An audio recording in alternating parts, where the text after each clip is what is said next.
podcast is intended for mature audiences. The views and opinions expressed are those of the panelists and do not reflect in any way those of the podcast partners, sponsors, or affiliates. Enjoy. Hi, this is Michael Buffer, and you're listening to the Voice of the People. Let's get ready for Boxing Voice. Every day I'm hustling, hustling, hustling, hustling, hustling, hustling, hustling, hustling, hustling, hustling, hustling. Every day I'm hustling, every day I'm hustling, every day I'm hustling, every day I'm hustling, every day I'm hustling, every day I'm hustling, every day I'm hustling, every day I'm hustling. Baby Vegas! Las Vegas, Nevada. Are you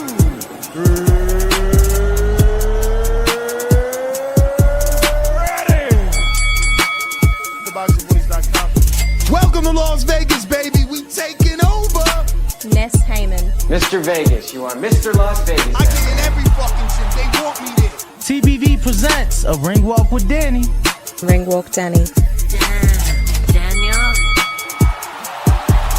Owen Bama, only in America. Because I fight for the people. I go for you and you and you. All them beautiful kids is here. We turning TBV into the Hot 97 of boxing. Keep talking from Vegas. You already know if it's a big fight, I'm pulling up. Chicago, we in here. Bang, bang. From the cotton fields of Alabama to the casinos of Las Vegas. Mama, I made it. We up early, baby. The grind don't stop. Gilly the Kid ain't gonna be the only one around here doing big shit. You are now locked into the Boxing Voice live from Las Vegas with Nesta Gibbs and Ring Walk Danny. This message was brought to you by SDS Promotions.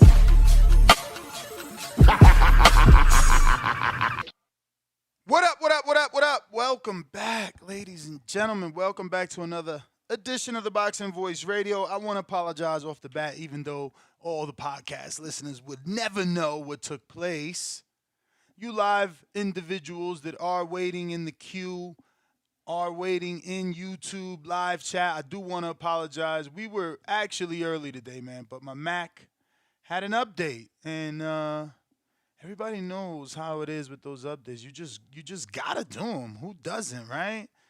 Like, I definitely can't go through the day with an update available because you just never know what wonderful new things, Apple is bringing to you. But that being said, we were delayed. We are here now. We're here to discuss, review the David Benavidez versus Caleb Plant press conference. It was smoking hot. These men are living up to the hype of their fight. I think, Danny, you said this started 3 years ago? I mean, 4. I said 3. You said, no, this is 4, 2018 or something like that, you said, right? I don't know, something. You're going to correct 2019. me. Yeah, it's been 4 years, champ. Damn. At least. I remember talking about this fight vividly, drunk night before Tank fought in L.A. February 8th to be exact. And, I remember arguing this fight with someone then. Here we are many years later. Both men have became champion. Both men have, fought obviously on the big stage. Caleb more so fighting Canelo, but nonetheless, bro. Something he kept repeating. Yeah. He kept repeating that, like, I've been on this stage, I don't know that that's going to matter. I'm a little afraid. We asked David Benavidez that when we interviewed him about overtraining because he's saying how he's consistently turning it up and training more than he's ever trained. Is that a concern for you? No, look, I think, they know that they know his body and they know what it takes for him to get in the ring on fight night. We've seen him in camp for many months and, get in the ring and do his thing. So I expect him to be prepared and the best version of himself come fight night. I'm excited. I know you were hoping to for me to do the fight chat with you. I was like, nah, champ, I'm gonna be at the fight for this Yeah. one. Yeah, I mean, I got to definitely do this one from the TV. I need to, watch it versus be there because, you know, it's different on television. When you at the fight, so much can happen. You're like wrapped up in the people that are there. It's just a lot, man. And you get distracted, in my opinion. You can't see as well no matter how great your seat is. I mean, when we're on television, we have the best ticket. They put us in the ring. Yeah. We get to see everything. No, and then we get the audio that the audience doesn't get. The live audience can't hear what's happening in the corner and from the announcers. I think my seat in my studio or in my house is the best seat. Always has, always will be. I mean, he knows. We just talked about it yesterday. Think about what year was Mayweather Pacquiao? 2015.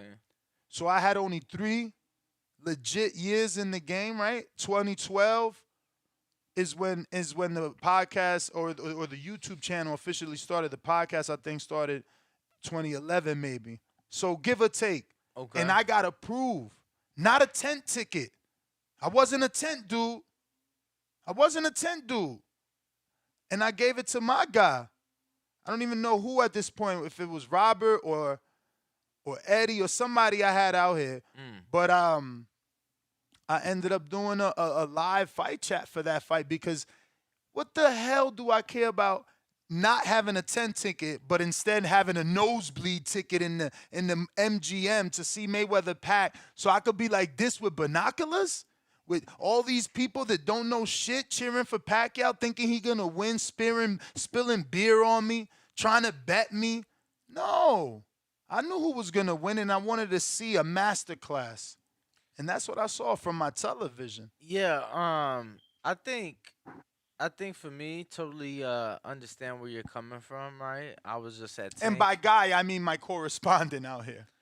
I was just at Tank fight, obviously, and I'm, up there in the heavens. if Exactly. You will. You talking to God while trying to watch a fight. And it's like, you know what I'm saying, people like in the media that was up there, they're like, oh yeah, we're gonna sneak down there to get the footage, and it's like, I remember that. You remember having the energy for that, you mean? Yeah, no, I just remember doing that, and it was like, I'm like, fuck that, and I tried out the Wi-Fi, do the show from the, you know what I mean? But I think it's more of the atmosphere thing, being there for the moment.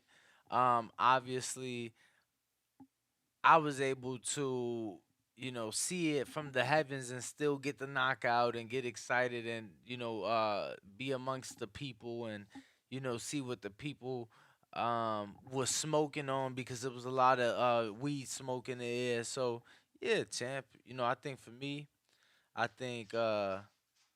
it's more the atmosphere. MGM, to be fair, though, small as hell. So it's like, but that's exactly why. It's like, what does it matter that you got to prove to this big fight that you're gonna be up there and you can't see it. I'm not like I argued years and years for that fight. I'm gonna go over there and not be able to see it. No, I want to watch. Man. Yeah, no, I mean, I was saying MGM small, so really don't matter where they sit you could pretty much see. But oh, you talking about the? But I mean, I will say no. Nah. I will say not because I went to the weigh-in because that was an iconic weigh-in, and I think the first of its kind. They charged $10 to get in. Obviously, I didn't have to pay as media, but they were charging. They said that the money was going to a charity, right? Yeah. So Floyd picked a charity, and Manny picked a charity. There you go. But first of its kind. Yeah, it had to be a ticketed. It was event. insane. It had to be a ticketed event. Exactly, but it was sold out. No, I'm saying it had to be because if not, there would have been pandemonium. It would have been madness. But it was still madness. All that like, there were people, like, you were getting, how many people offered to buy my badge? Oh, I'm sure. What? I sure. couldn't walk without being asked for my credential, bro. It's like, it was crazy, but that weigh-in was insane. That weigh-in was insane. That stage was so massive. It was like orange. They'd have like, I think their faces were like behind orange and black kind of. And then Floyd's a showman. He knows how to entertain, bro. He knows how to do it. That was definitely, and that's what I'm okay with. Fight week. Soak it in. See how many people came out. How many real boxing fans. Oh, okay. Weigh in. All that. Oh, they look good. Bro, now it's time to promise watch you though, it. well, okay, the weigh-in. You did say the weigh-in, but like everything else for Mayweather McGregor and Fight Week was dead. What? I was here. No, bro. I'm telling you, like it did. Like not dead. I came twice. I think I came for because the media workout wasn't Fight Week. No. When he had the gold shorts, that was a media workout, you talking right? about at the UFC gym? Yeah. Nah. So I flew for that one. And yeah, I know I ain't a UFC guy, but I understand McGregor and Rousey. So I came out here for that, and that was amazing. Yeah, you told me that the UFC is the best gym you've ever been in. In my life, by far. It's sad. Honestly, it is sad that, and that's the thing, like, how do you charge a fighter? They not charging the fighters to use that facility. So in boxing, it's not like a rich person could come and make the UFC boxing facility, and it's like, here, get a membership. You'll never make that back. I don't know. Maybe I'm wrong. Hopefully they can, because the UFC facility is insane, bro. Yo, and you know that they have one in China, and they have another one that's either open or about to be open in Mexico. Now check this. It's a gym, right? But when you get in, you're greeted with like a buffet of pastries and apples and all types of creamers and sugars. Yeah. I swear to God, yo, they had soda. They have a I'm cafeteria. like, what the hell? Yeah, but it's a gym, bro. They had biscuits and shit. I'm like, bro, this spot was insane. Maybe they went over the top for that day. Maybe because that entrance had nothing to do with the lunch they had for us. Yeah, no. And that place is huge, man. It's like Jeff Mayweather's gym. Actually, nothing like Jeff Mayweather's gym because that's one big box. But I mean, like once you get into the gym part, that's what it feels like. It's just like, wow, endless space. When you get to the ring, then you can still turn to the left and there's like another ring. It was crazy, bro. That thing that he was running in, that's insane. A pool like jogging machine, that shit was insane, bro. Listen, I know treadmill, yeah, it was crazy. And he was iconic, bro. Yo, you know the warm-up? That shit became iconic. The little chicken wing warm-up, the what are those, like kickboxing shorts? He made them shits popular. McGregor, I hated that he didn't do what Eddie Hearn just told Errol Hawani that he would do with Ngannou. And I my audio is there. I told this motherfucker, lose to Mayweather, come back with Paulie, make a real career, because you can when you at that level. And look, Eddie just told Ngannou, come straight to AJ. If you lose, make a real career. Then you go and you pick different fighters. Bro, if AJ loses that, wow. I don't know anything about. I've legit never in my life seen Ngannou throw. Like, I mean, I ain't gonna say throw a punch because I probably seen some shit on Instagram, but I never seen a fight. I wouldn't know anything. He's just bigger.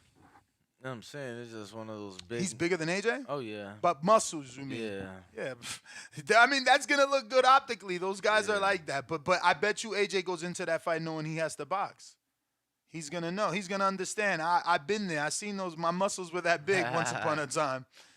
Yeah, I can't get this fucking Twitter Spaces to work today, man. It's so whack. And it's like nothing I have to do. All I got to do is title it. Damn, somebody said, I'm going to go see Plant versus Benavidez. What should I expect? First fight ever.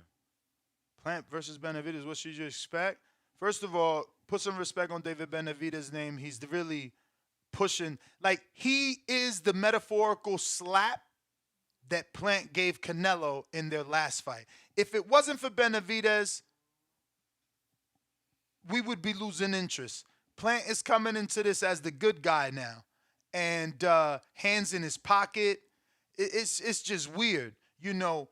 So when I say put some respect on his name, I say what you're supposed to say. It is David Benavidez versus Plant. I've made that mistake as well, and according to Jose and Caleb Plant, that mistake is being made on our part because Caleb asked to be announced as the champion. And when you're announced as the champion, your name is supposed to go first. But on the bill, it is not being labeled first for whatever reason. And David is being labeled first as the champion. But that is the mindfuckery of this fight and the beauty of this press conference, that all that was brought to light. And Jose for some time had been saying that Plant insisted on rival gloves, and Plant had a sharp answer. He was like, bro, why are you telling lies when you guys fight in rival every fight? And I'm fighting in Grants this fight, and my contract states gloves of my choice. So, I don't know, smoke and mirrors, getting the people behind him maybe for Jose Benavidez, or does he have a different contract? Was he told something different? But the fact that Caleb knew he fought in rivals already, then it don't make sense. Like, why is Jose even bringing it up that you got to fight in rivals? Those are your gloves. Yeah, I don't know. I feel like something must have been either said or brought up during contract negotiation. I didn't really think too much on that. There was definitely a lot of fireworks, a lot of back and forth, a lot of I got to be honest with you, just disrespect. You know, I mean, not from Caleb. Again, he took the high road. I'm gonna say he took the A side road, right? Like, we never see the A side other than Floyd get disrespectful to the opponent. He took the I've been here before. I'm a champion. You know, I got knocked out, but it was by Canelo. You know, so I don't know. I think he took the high road, like you said. And David, on the other hand, is Clubber Lane. You know, and that's okay with me, because you need a little bit of animosity. You need somebody saying what everything that David is saying to sell this fight. You got to sell this fight. And I think they did a good job at this press conference, man. The security, that added. They got to go a step further. See, take the page out of Matchroom Boxing. And this is old Matchroom. This is what is it, Barry Hearn? Mm-hmm. That's Eddie? Yeah, Eddie's that's dad? the father, yeah. Because I'm pretty sure he's the one that promoted Chisora Hay, right? He glossed me, bro. And fucking Vladimir Klitschko Chisora. Bro, they had dudes with like the riot gear with the shields. And, I remember. And they put plexiglass for the Chisora Hay, bro. That's what people want to see. What's iconic? When I say Mike Tyson, give me some of his iconic moments, not the ear bite. And I mean in the ring, too. Oh, shit. Don't give me no outside shit. Oh, shit, yeah. Him against with the Las Vegas police lined up. It's fucking 30-something red coats. They like this, and they definitely was that's iconic, real bro. Police, and you remember that shit man. Was crazy. I mean, look, I just think that I want to see the day where they hire, and maybe you guys are gonna be like, Ness, you're fucking crazy, and now it's scripted. It's WWE. But I think that the next executive or you know, whatever executive for whatever network needs to have some sort of movie person, whether it's a script writer, a former director, somebody that can tell them what we're saying. Like, it's not hard to promote a fight when you put it in the right city. It's like they don't go for the right city, they go for the right amount of money, whoever's paying the right site fee, you know. Again, it's easy when you strategically pick the people too. Like these guys are out here with beef. Like Charlo, as much as CYP doesn't want Charlo and Harrison, that's a trilogy that a fraction of fight fans would pay for. You know, same thing with the Wilder Fury. I'm sure there's still people that want that. You know, so I don't know, man. We just got to do a little bit better. But David and Plant did okay, and David is nonstop. Yo. On his social media, he took a picture. Let me show you guys. This guy is nonstop, and I love him. I love him, bro. He's as intense as he is in the gym and in the ring on his social media. Like, he is on the neck of Plant, bro. And I don't know if it's going to get under Plant's skin. I don't know. But look, this is crazy. And luckily enough, I've watched the video for this picture, so I know where this picture came from. And, yeah, it's crazy. Can you see this? Not yet. Oh, okay. No, I didn't know you had that. Cool. Yeah. I'm sorry. I should have did this. Nah, you good. Yeah. You know, okay, now I can. I figured you was talking about this one. Yes. Yo, that shit was crazy, too, because this was during the video with the photographers. Yes. Yo, yeah. And you know his photographer, that's Floyd's photographer. The one that you deal with. Yeah, the one Okay. the one that be at the gym from time to time. Mm-hmm. Yeah. So Yeah, I had to shoot him a text like I had to shoot him a text like, "Yo, you good?" Yeah, man. So this is when someone in David Benavidez' camp calls Caleb Plant's photographer a bitch, and some sort of exchange is about to happen, but then security gets involved. In the video, you can see Jordan Plant explaining it to Caleb Plant, but this face is the reaction of the noise that he hears, and this is a perfect shot from David, but all this is one motion though. Like, he hears it, he immediately gets up. Like, he's in motion, like he's go mode. And it's like he hears it, and I feel like at the He's same going time, towards it. I feel like some lights come on because it was just like a ray of camera, light. Yeah. the light, the LEDs from everybody. Because once they hear it, they turn around too. Everybody's turning around, so they panning. Yeah, it was like a perfect. But David, on the other hand, takes that picture. And he's like, "I know a scared pussy when I see one. You want to comment and talk shit on interviews, but when your pussy ass see me in the room, this how you look." 3 laughing out loud emojis. Caleb Plant, you know what's coming to you, sweetheart, instead of sweet hands. I'll see you soon. Little devil emoji, March 25th. And I'm just so excited, man. This is a... Damn, that's next month.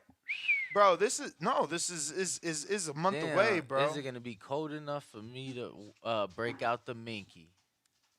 The minky? Is it gonna? The mink. Is it gonna be cold enough at night for me to bust out the mink? I mean, I guess it always drops out here at night, even in the summer, bro. Yeah, in the summer it dropped to 90. I don't know, man.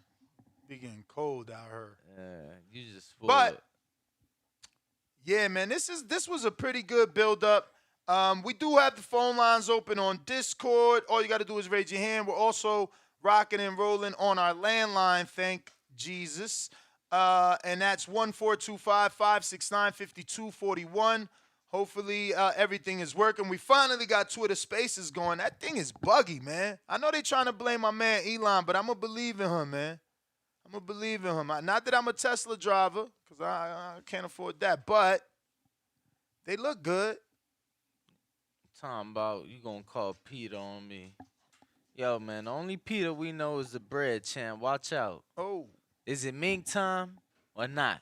I mean, you want the minky? Don't you got the Peter friendly one? Yeah. He got the squirrely, baby. Yeah, the faux fur. He got the what's the safe one?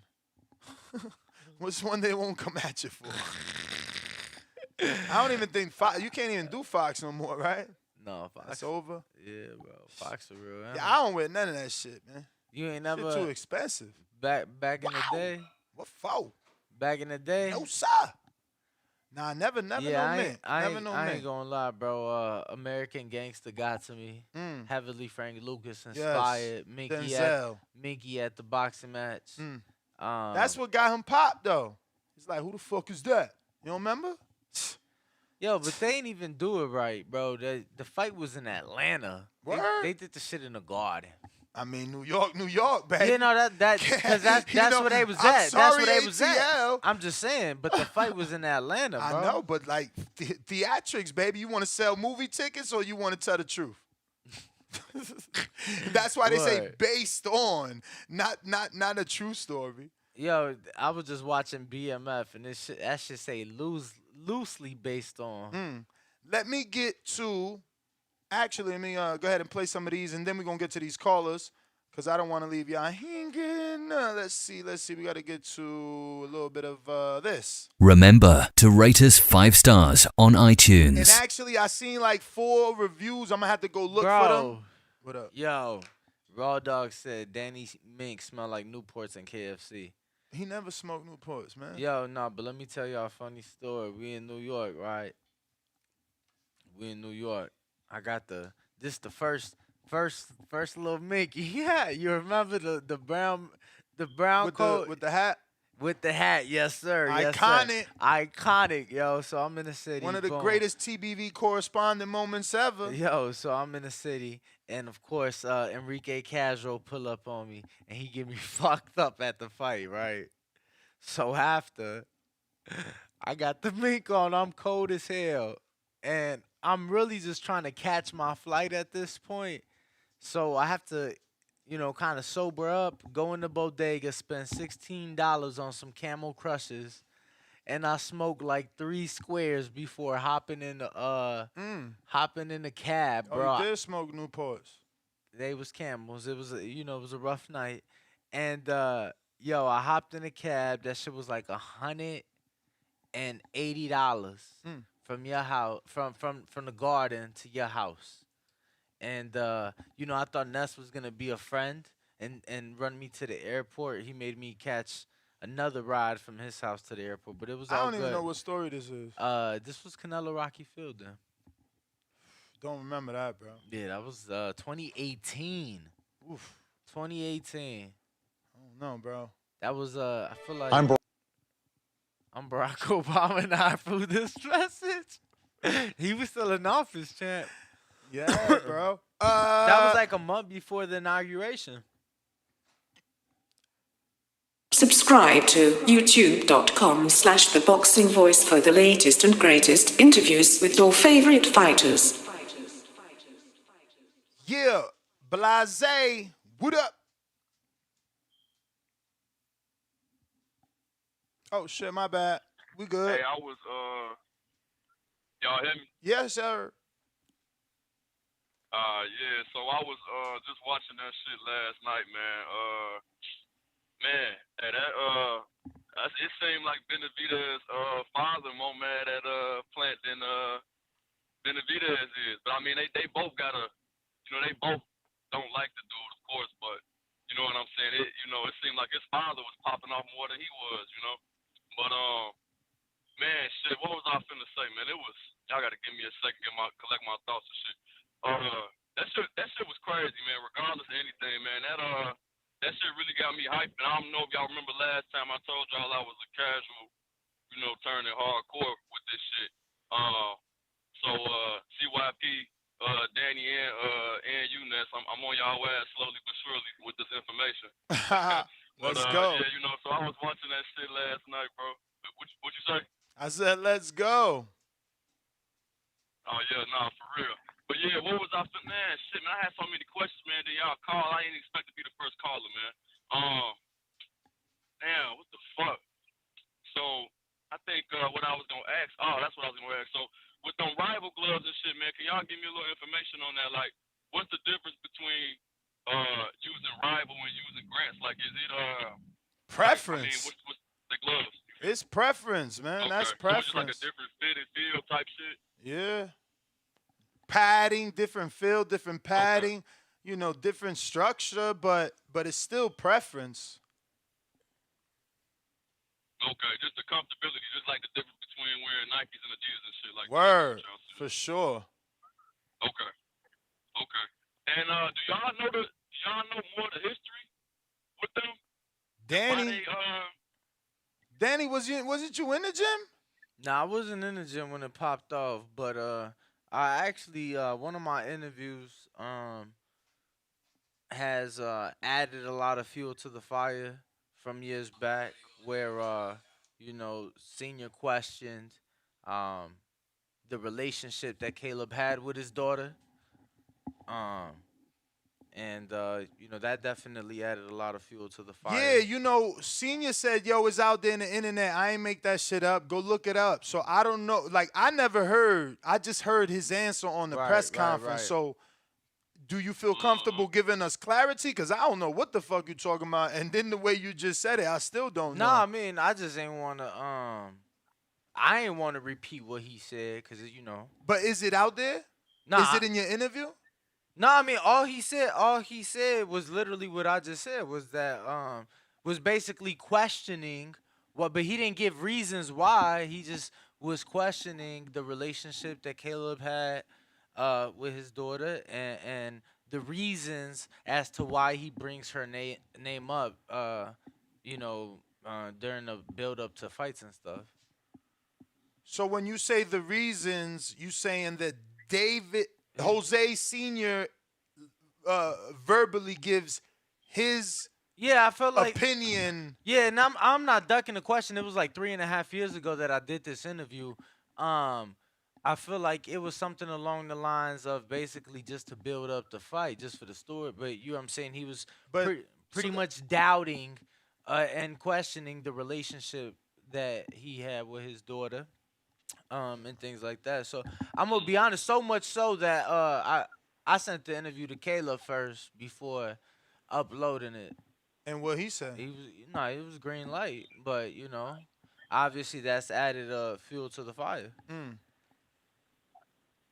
Let me see if I can find that. Blase, go ahead. I know. Let me see if I can find that interview. But go ahead. I know it's a lot of history with. I know they got some history with that shit, man. So I'm gonna have to probably do a little more research just to hype myself up a little more for the fight. Even though I'm already damn near up there, I'm definitely finna buy it. I'm definitely watching that shit. Cause like I said, I really don't even want to speak about those other two. Y'all know who I'm talking about. I don't even want to talk about them. And TC, I fuck with him heavy. You know what I'm saying? So I mean, I still don't even want to talk about them though, cause I'm just disappointed with that shit and I'm tired of hearing about it.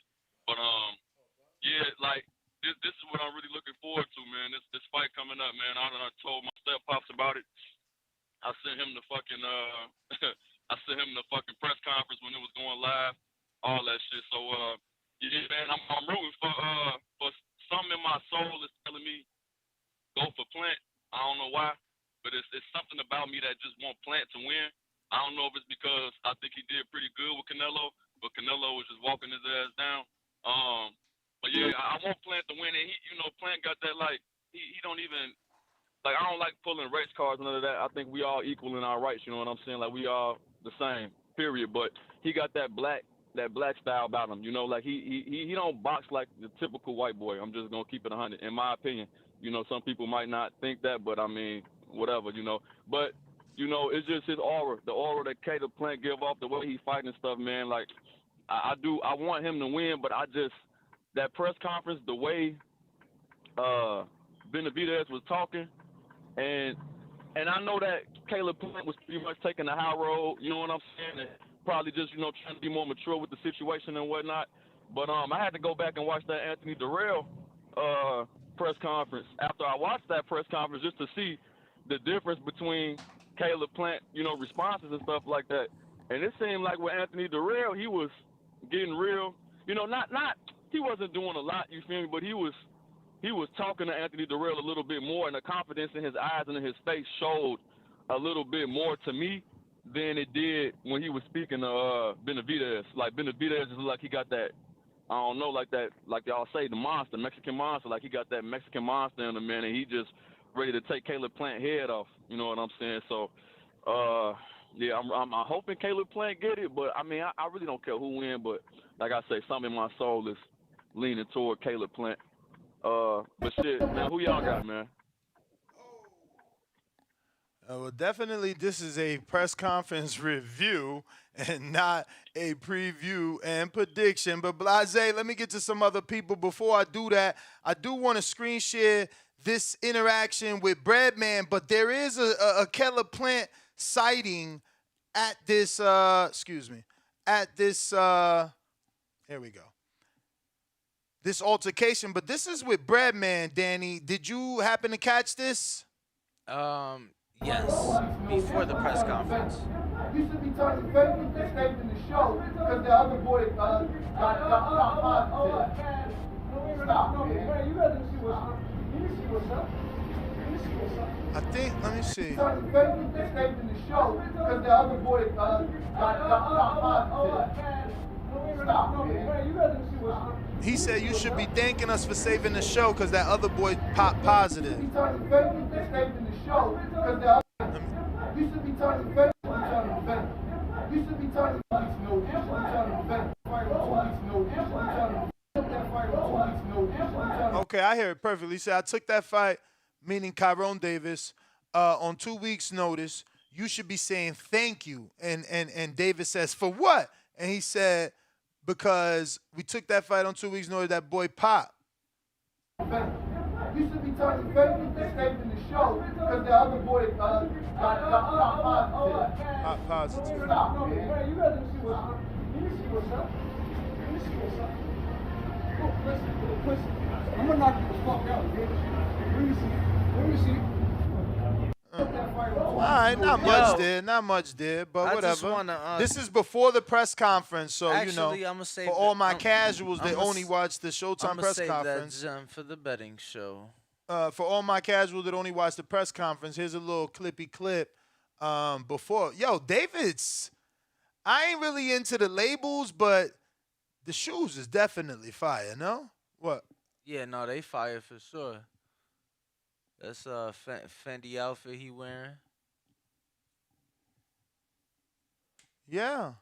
Danny with the awkward moments, ruining the flow, right? Let me get to who we got next. Looking like Brandon in Cincinnati. What up?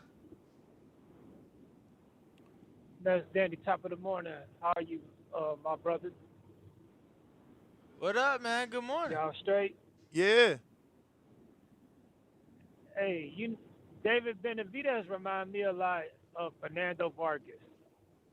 Okay. He's full of bravado, that Latino machismo, he the tough guy.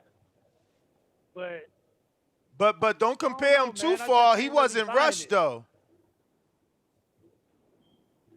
I mean, he won his first world championship at 20. Vargas wasn't too much older than that when he won his, though. Yeah, so but kind of was rushed. But according to Samson Lewickovich and Caleb Plant, they went to Samson to try to make that fight, and Samson said the time ain't now. And not just according to that, there's audio of that, there's video of that, which means unlike Fernando, who was rushed into big name fights, David was given time to develop. I agree. Fernando got his big fights a little sooner, but and that's what ruined him. I interviewed Robert Brandon. That's what ruined. I interviewed Robert. It's on this channel. You just got to look up Robert and fucking find it. But yeah, it's on this channel. That's what ruined him. He said he wouldn't do it again. Look at how they trained Mikey. Look at how they moved Mikey. Go back to Mikey early days. Mikey was with Karen Duncan too. But yeah, David ain't rushed. So the bravado, that ain't gonna affect him because he's not being thrown into no big fight. First of all, yes, Caleb got the knockout, but he still got 13 knockouts.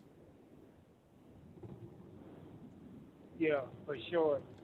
As far as they the put press Fernando conference, with it was great. Oscar. They put him in with monsters, man. Yeah, I'm Oscar. sorry. Yeah, put him in with monsters. Nah, for real.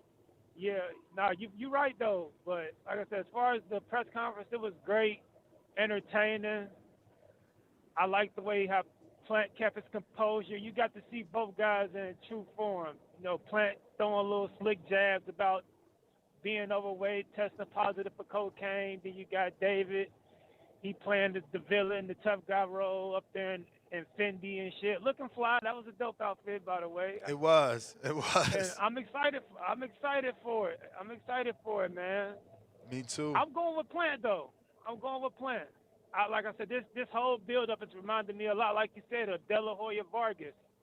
Got one guy going. I'm just not really Wow. buying it with Shout David. out It's to the same Keller shit. Plant. This motherfucker called him Oscar De La Hoya. Wow. Caleb's arrived. Yeah, that's what this. That's what this build-up is reminding me of. Yeah, Remember, but I mean, you know, if it's reminding you Fernando only was up there one showing guy off could the be one. six-pack. But that means you He was just talking giving shit. He Caleb the the real role of Mexican. Oscar though. Yeah. No, a little more quiet, a little more laid back. Not really trying to play the tough guy role. Confident all is well though, but yeah, that's what this is going. This is what this remind me of from back in the day. Oscar, Fernando Vargas, and I'm going Plant. I think David got fast hands, but his feet slow as shit. He squares up. He's gonna be. I got Plant, and I ain't gonna reveal too many of my secrets because I got bets out there. But I'm going with Plant. But all in all, like I said, it was a great press conference. Them Benavidez boys talk a lot of shit. You know, Big Bro talk some shit. What Bud do to Big Bro? So this is what they do. I don't think they acting. I do really think they genuine, you know, tough kids, street kids and shit. But I'm rolling Plant. I'm going with the pure boxer. I just think his style gonna give David all kind of trouble. As long as Plant is well conditioned and can box for 12 rounds straight, that's gonna be the issue. But if he's in good enough shape, he can make this look pretty easy, man. Because like I said, David's style, I don't know. I ain't really big on it. But great press conference. I'm looking forward to the fight. Whenever they gonna do the undercard press conference, they say. I'm sure it'll be virtual and then week of. Oh shit, they don't get no early one. They just get the week of. That's fucked up. That's usually But how it is. other than that, man. So it could be different for this one. They ain't Oh. announced. I'm just saying that's usually how it is. Right. But now I'm gonna let y'all go, man. But yeah, I'm rolling with Plant on this one. But great press conference. All right, Chan. Appreciate you. Let's see. Go out to some more callers. See who we got. Keeping it moving. Apologies. I'm trying to build this poll. Let's see here. We got C-Dub on Twitter Spaces.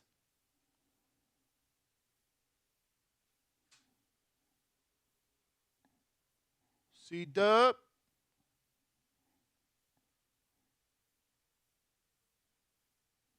C-Dub. Hold on. Let me see something. Yeah, C-Dub. We should be hearing you if you're there. Champ. Let me try Big Trap.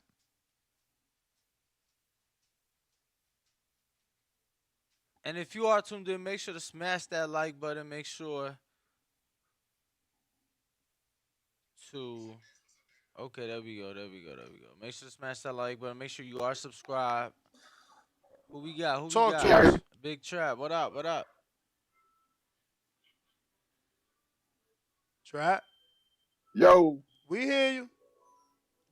Yeah, muted. Okay, sorry. We hear you. Okay. Yeah.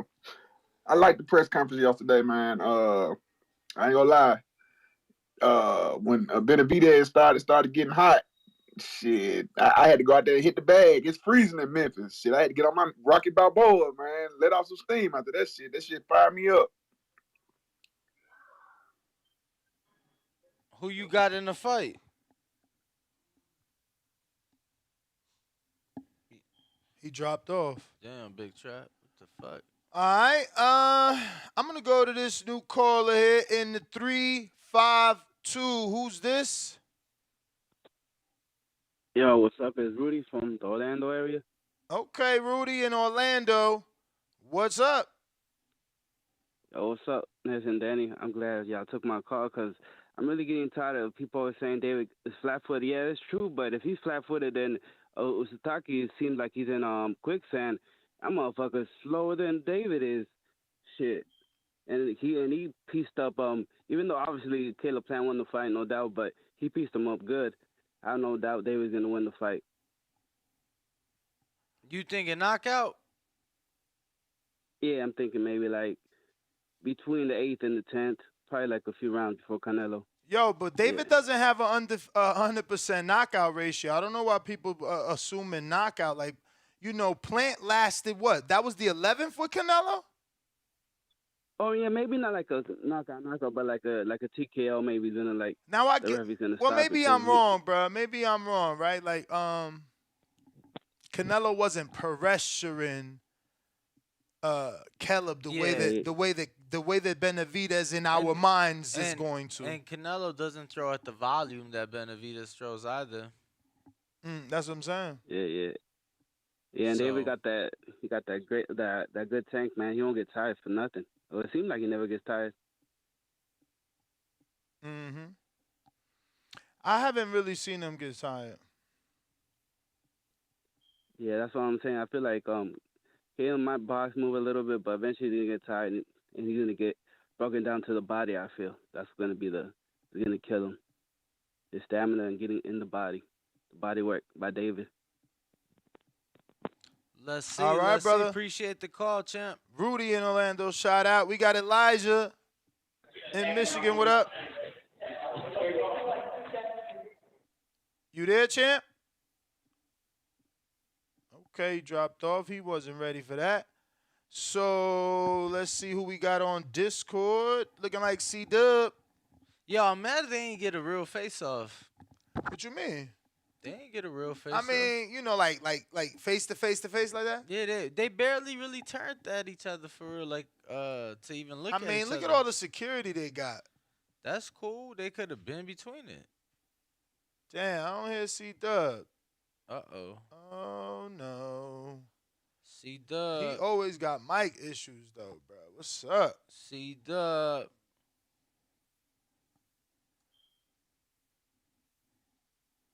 C-Dub. We're going to come right back to him. Because we got a lot of callers on Blog Talk. Let me go to...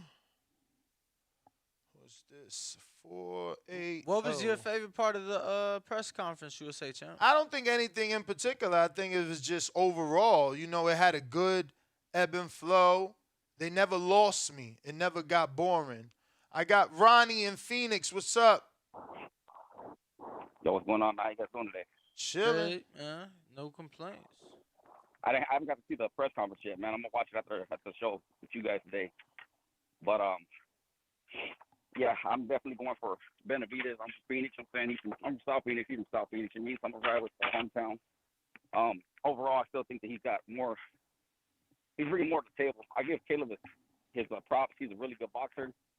He probably underestimated power. I mean, everyone's big on him right now because his last outing, you're only as good as your last fight, right? Nah, he definitely got power because he gets knocked downs. Yeah. Yeah, definitely. Yeah, that's what I'm saying. Like he's got power, and David can drop before, and I don't think he was hurt when he got dropped. I mean, you guys watched the fight. He's looking right at the dude, laughing, he's just smiling, like, yeah, you got me.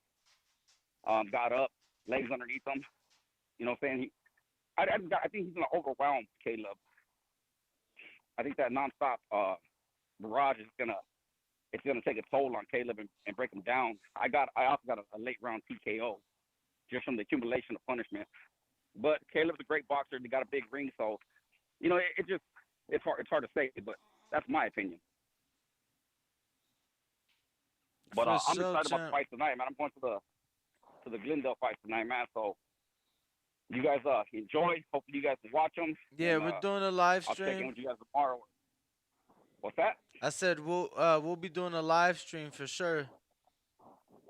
Cool. All right, man. You guys have a good one. All right, man. You too. Thank you. Hit that like, subscribe. Yes, sir. All right, Ronnie, thanks for calling in.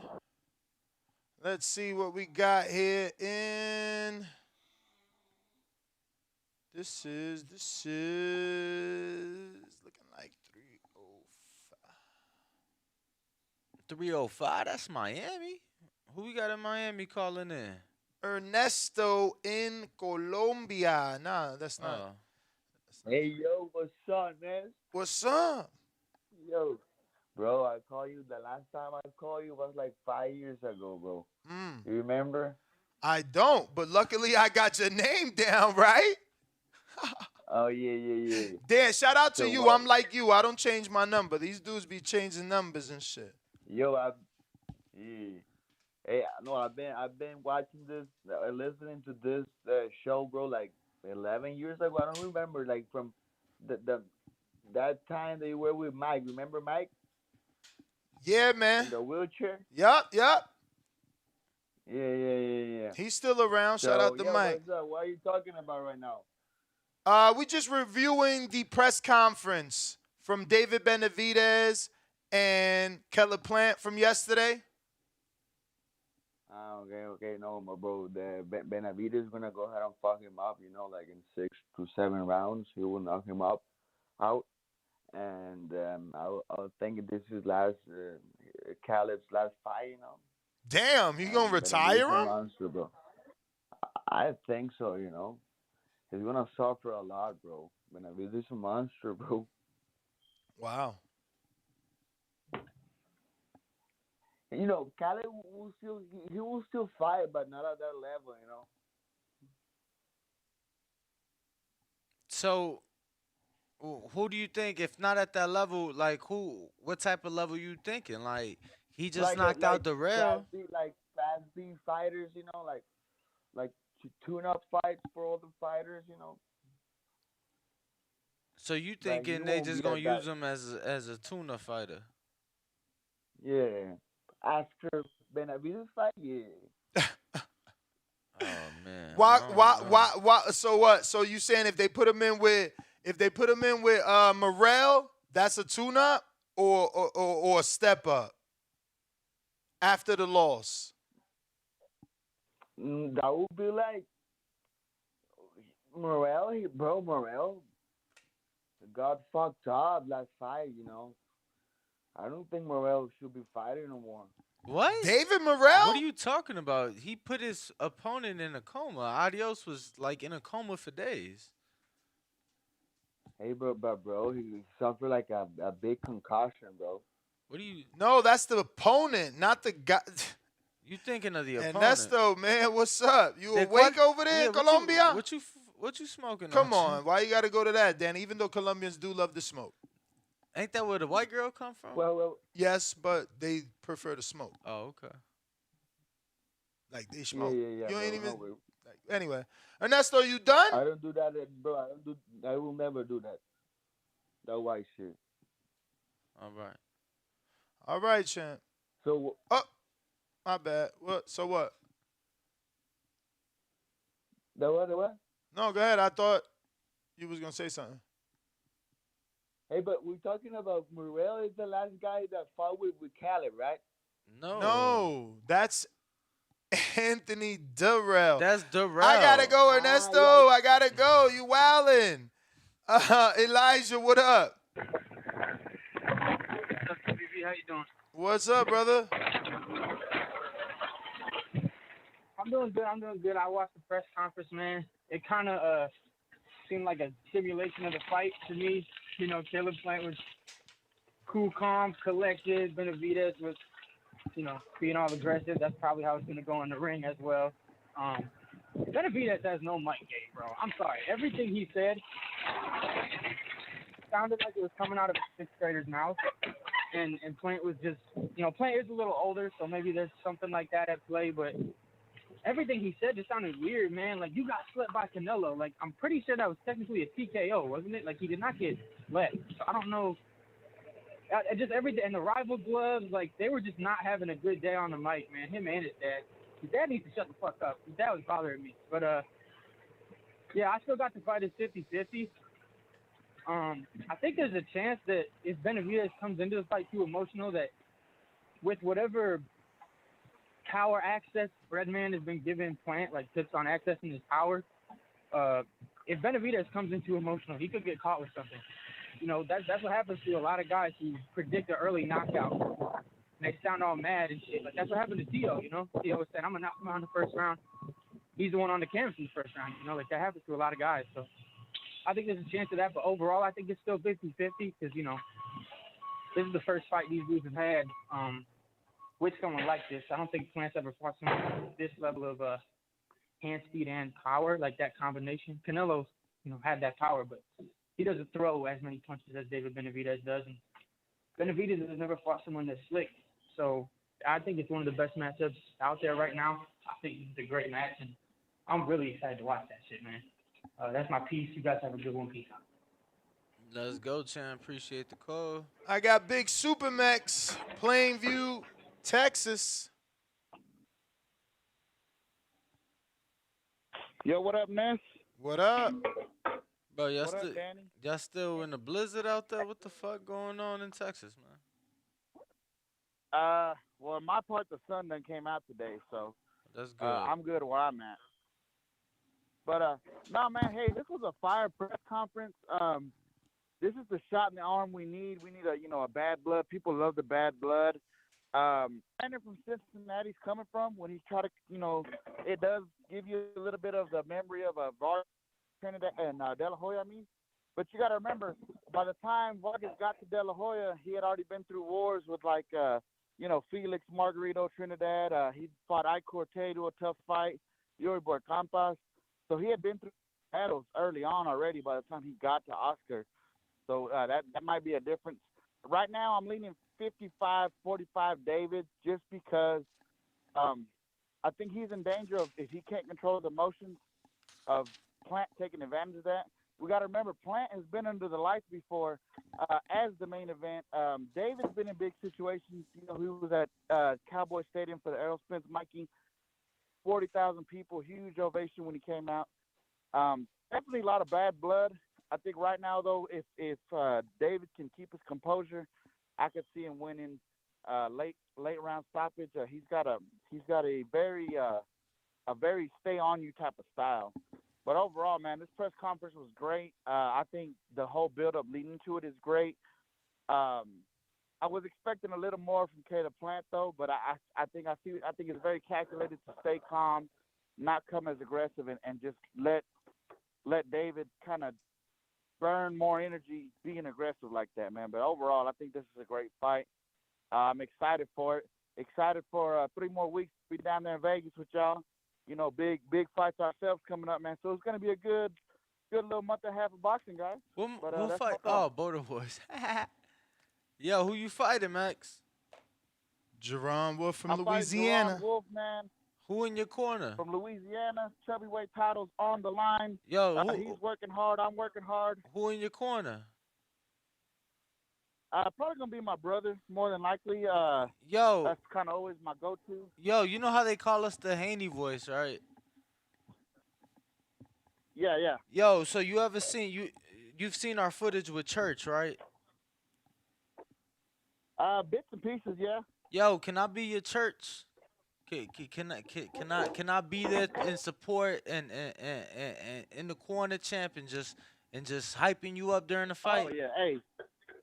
Hell yeah. Hey, all the love is always welcome. Let's go. If you know, you know. If you ever see me, just be ready to put on the show. And Danny, you're more than welcome, big dog. You know that. Let's go, champ. Keep working. Keep working. Yeah, yes, sir. We'll see y'all in a few weeks. Yes, sir, man. Appreciate the call. Yo, are you driving? I'm curious now. Nah.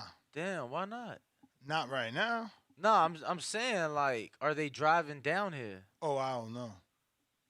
Cause you know what I'm saying? Like, I was wondering, are we the only road troopers? Probably. Any other callers on our landline, don't forget to hit that number 1 to let me know you're ready to rock and roll. We going back to C-Dub. What up? C-Dub. Yo, We hear him or hear you. I hear you. Do you hear him? We hear you, Canna. No, I don't hear him, so I don't know what the fuck's going I'm on. telling I you. did hear him before. It's more him than me. It's always Let's more pull him up than Keys. me. Yo. Let's pull up Keys and see if we can hear him. Keys, what up? What's the deal, Ness and Danny? What Chilling. Yeah, I am. Okay. Well, I'm finna say, y'all, everybody calling in talking about Benavidez is this killer. He ain't no killer, bro. He couldn't even knock out a 160-pounder that had a 2-week notice. And he ain't got no one punch knockout power. I mean, Tyrone Davis is a good fighter, man.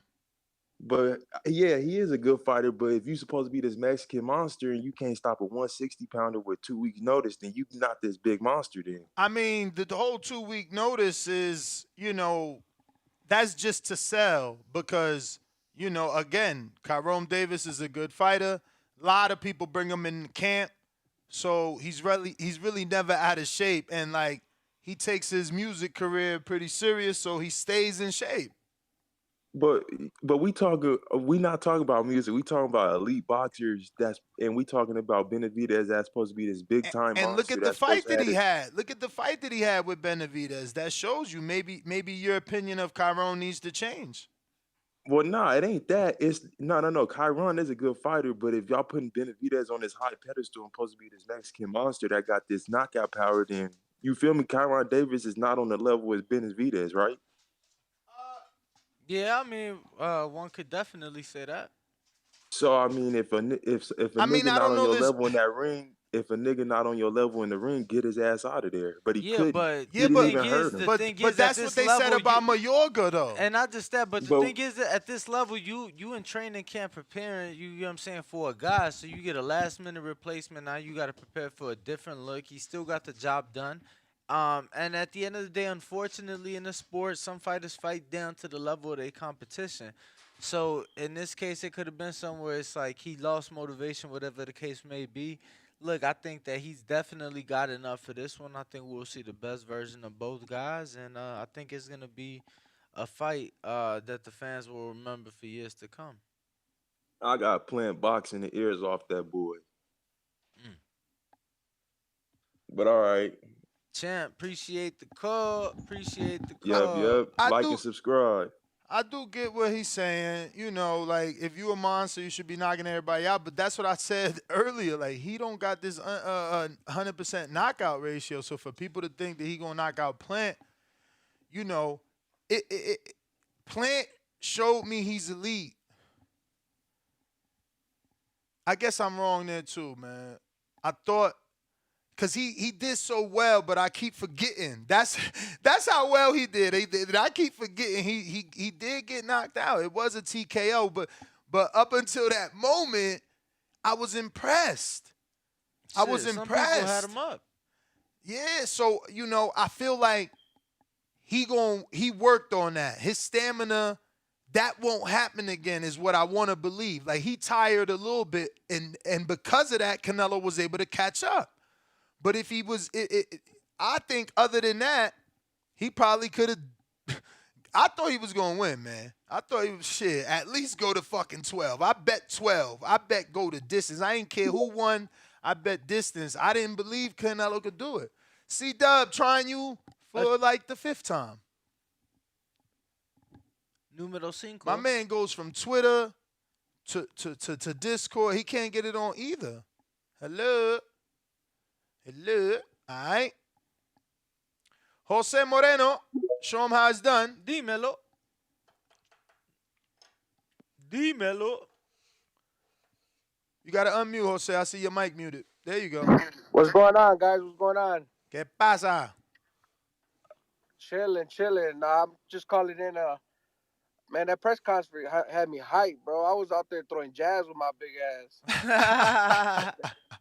I swear to God, bro, my ass got off the couch trying to throw some jabs, acting like I knew some shit.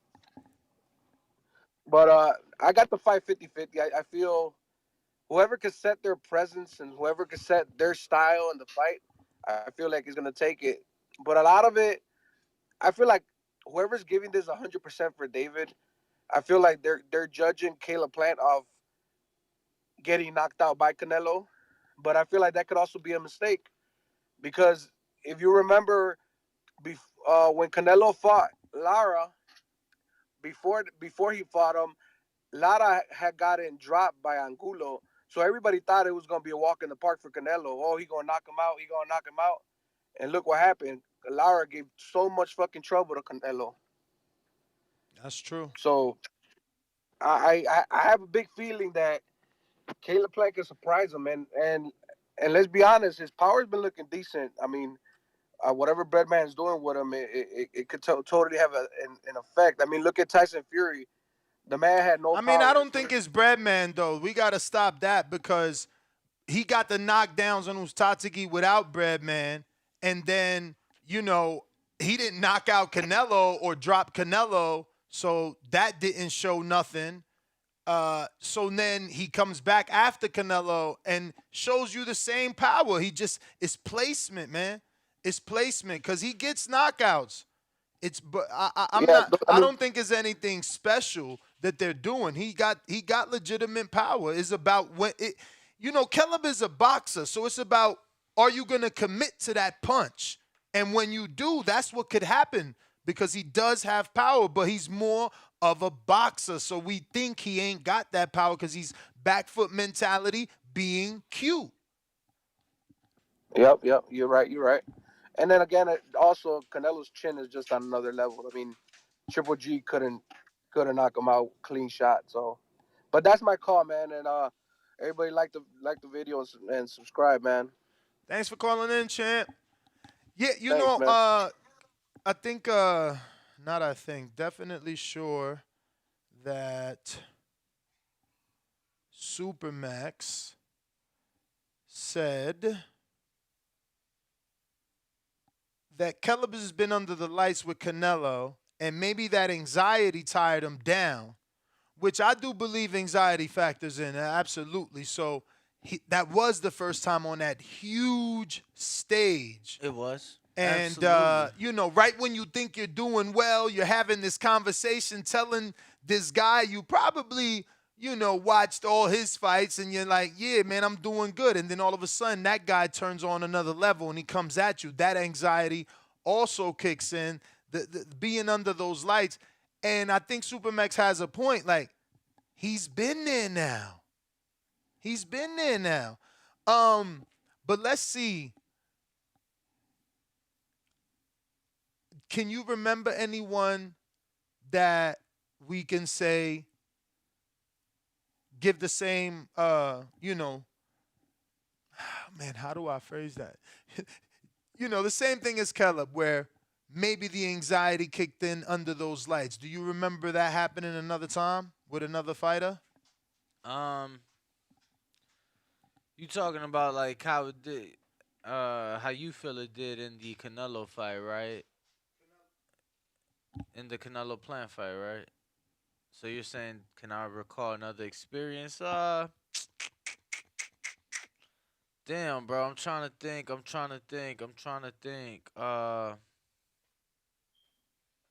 Nah, bro. I mean, in recent memory, like any other fighter that we use that phrase, or that had that, because I'm not saying they have used it with Caleb. Obviously, that's Supermax saying. But I do believe that being under the lights is something, like I think some would say, let me see that before I even say that out loud. I'm trying to think who could it be though? Like who could that person be? I put David by mistake. Like seriously, who could that person be? What do you mean? That some could say Ricky Hatton. Okay. He got on the big stage, and look what happened. But everybody loses to Floyd, so they're going to give you a pass. Just like Canelo and Plant. Got on the big stage. Isn't Plant younger? Fresher? Theoretically, he's supposed to beat him. You know what I'm saying? But we give him the pass. Oh, it's Canelo. Natural 68-pounder. Exactly. Canelo started at 40. So, you're supposed to think that the younger man is going to win. I mean, who someone just said that about Benavidez, like he's younger. But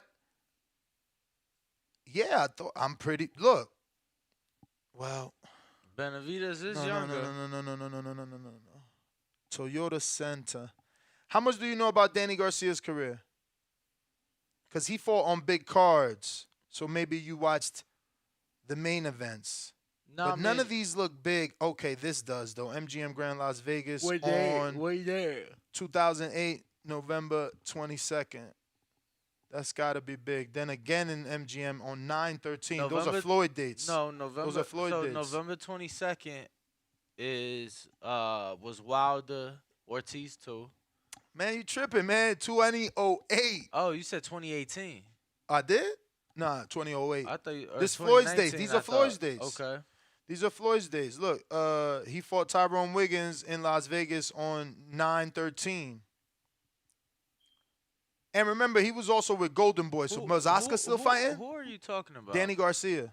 Okay, yeah. Because I was trying to see, and maybe I'm still right here. Theoretically, in some other universe, I love Guardians of the Galaxy, right? Maybe I'm still. These are big fights. I am gonna announce these. Danny, shout out to Danny. His first fight was in AC at a casino. Next fight was in Las Vegas. Okay. Then next fight at a casino in, where the fuck is this? I don't even know where that is, but doesn't look like a familiar one. But then the next fight is in Las Vegas at the at the Mandalay Bay. The first one I said was at the MGM. The next one is at the Thomas and Mack. Then he at the Home Depot Center, so that's in LA. Then he's back in Vegas, right, on another MGM. He's in Atlantic City. Don't think that Atlantic City was dead back then because they weren't. Back to Las Vegas, Toyota Center, Mandalay Bay, the Pavilion in San Jose. What the fuck is that? Oh, that's still American. I was about to say San Jose. Then Toyota Houston Center. Okay. Then hometown Liacouras Center in Philadelphia. And then this is the fight that maybe I could be right. He gets his first, I believe this was, we could click event, you said, right? I believe he was the main event versus Mayweather fighter Ashley Theophane. And this, like you said, this doesn't tell you the order. They have Danny listed as a co-main. We know that's not true. This was a Texas commission, ESPN, like I thought. Richard Schaefer, the promoter, like I said, because they were with Golden Boy at the time. No way Antonio Escalante. Well, damn, he was 22-2. And it was in Texas, so maybe Danny was the co-main on this ESPN. But he was under the lights here. Ashley Theophane, till date, was the biggest name he faced. And it wasn't a great fight. Did I score for Danny? Hell yeah. But there's a lot of people that tried to say he lost that fight and that it was, the big time under those ESPN lights being televised to the world. Okay. Trying to think of other fights like that. Bro, Nkosi Solomon, bro, your pro debut, you get knocked out. Rubisi Ramirez, your pro debut, you get knocked out. Like the lights are on you. You supposed to be Lomachenko. With Salido. I ain't gonna say that because that was just I wish I was a better back then. Five Dimes only existed and I wasn't really doing it like that with them. I picked him. I knew Salido would do it. I didn't know he was gonna go low to the body, so and I come don't in like 5 pounds overweight. And blow weight. He blew weight. But Daniel Jacobs did it. Daniel Jacobs like, fuck that IBF belt. I'm going for the win. I mean, he didn't blow the weight. He blew the rehydration for one of the belts. It's strategic. Yeah, but a plan is a plan. He still had other belts on the line. A plan is a plan. Wait, was it not a knockout? Somebody saying he got KO. Was it not a knockout? Who? The Robisi loss. Because I don't want to say the wrong. Let me go look that up. I don't want to say the wrong thing. I'm going to take a call. No, I didn't think he got KO'd. I just thought he lost by wait, decision. We got a lot of LA numbers now. I don't know if that's CYP. Got to double check. Gotta double check. That is certainly I mean, this is Carlos. I don't think this is CYP. Hello? Hello, hello. Oh, what up, Carlos? What up? Good morning. Good morning. I'm gonna just give my thoughts on the press conference. I think what Caleb Plant is doing is strategic. I don't think he's scared or people are like, oh, he don't really have that same energy. I think what he wants to do is just have right state of mind. He wants to stay calm, and I think that's gonna help him in the fight, right? To handle that pressure that David Benavidez is gonna put onto him. And I think early rounds are probably gonna go to David Benavidez, just based off pressure alone. And it's gonna take a minute for Caleb Plant to figure that pressure out. But I do got Caleb Plant outboxing him. That sounds crazy, but no, I don't even sound that crazy. But I just feel like it's gonna happen. I just feel like Caleb Plant is gonna, with his experience, right? With the Canelo experience, and boxing is like, what have you done for me lately? And his last knockout, he was outboxing the shit out of Durrell, and he got the knockout. He figured him out like chess. He got the checkmate. So yeah, that's my prediction. And overall, with the press conference, that shit was dope as fuck. I love that shit. Like, people love the shenanigans. You know what I mean? So Word. yeah, that's all I got. You so right, because I forever will love Clubber Lane, Fernando Vargas, Hector Macho Camacho, Razor Ramon. Give me a villain and I rock with them, bro. Straight up. No, villains are good. Villains are needed. Villains help add to the story. For real. Villains, I mean, look, I think it's famous because it couldn't have been more true. But there's an interview Dan Rayfield did when he was with USA Today, like 20 fucking years ago, if not more, where he says that Floyd had the option coming out of the Olympics just like Dre had the option. He could have, he said basically Floyd could have been the nice guy. He's like, yo, he had a nice smile. That's the third Olympic silver medalist. But in this country, people don't pay because they like you. They pay to dislike you. And so that is where stars are born, I feel like. And look, villain is always good. What's the villain in the superhero movies? I feel like that's why you watch superhero movies, right? Because there's the good guy and the bad guy, right? Isn't that what makes superhero movies so amazing? That there's a good guy and a bad guy? Of course. I don't even watch that shit and I know. You know, so no, you can't. I personally like the villain. Can't be mad at a villain. Can't be mad. What's your favorite villain all time? Can't be mad at having a favorite villain all time. Doesn't matter if it's boxing, movies, whatever. It could be a quarterback. It could be whatever. Whoever played the villain. Aaron Rodgers. Fuck Aaron Rodgers to the day I die. Why? What? Isn't he a pitcher? He a quarterback, yeah. Oh. Yeah. Trying to think of a bigger sports villain. I don't know that I've disliked another athlete more. You know what I'm saying? Than Aaron. Like LeBron is so talented, it's so undeniable. And I respect what he does off the court. Even though he always beat us. I'm trying to think who else. Yeah, no, man, I can't really think. I'm trying to think of somebody outside of sports, though. But, I don't watch those movies or nothing like that, so. Yeah, man, I love all villains, man. Razor Ramon was my guy. I wasn't one of those dudes that got mad when Hulk Hogan switched. Okay. You know what I'm saying? So, you need a villain. Like, that's why I always love Floyd. Like, Floyd was the villain. Even in the Oscar fight, he's the villain. The Victor Ortiz fight, he's the villain. The Ricky Hatton fight, look at what he did in the fucking UK. He's the villain. And B-Hop, villain. He execution a mass. Like, bro, this is what I'm saying. The next executive needs a director, story, script writer, somebody there to strategically help with matchmaking. Like, this good guy versus good guy shit. This guy don't know Nah, man, we gotta sell it. All right, he don't know English. We gotta sell it. How? What does he do? What does he like?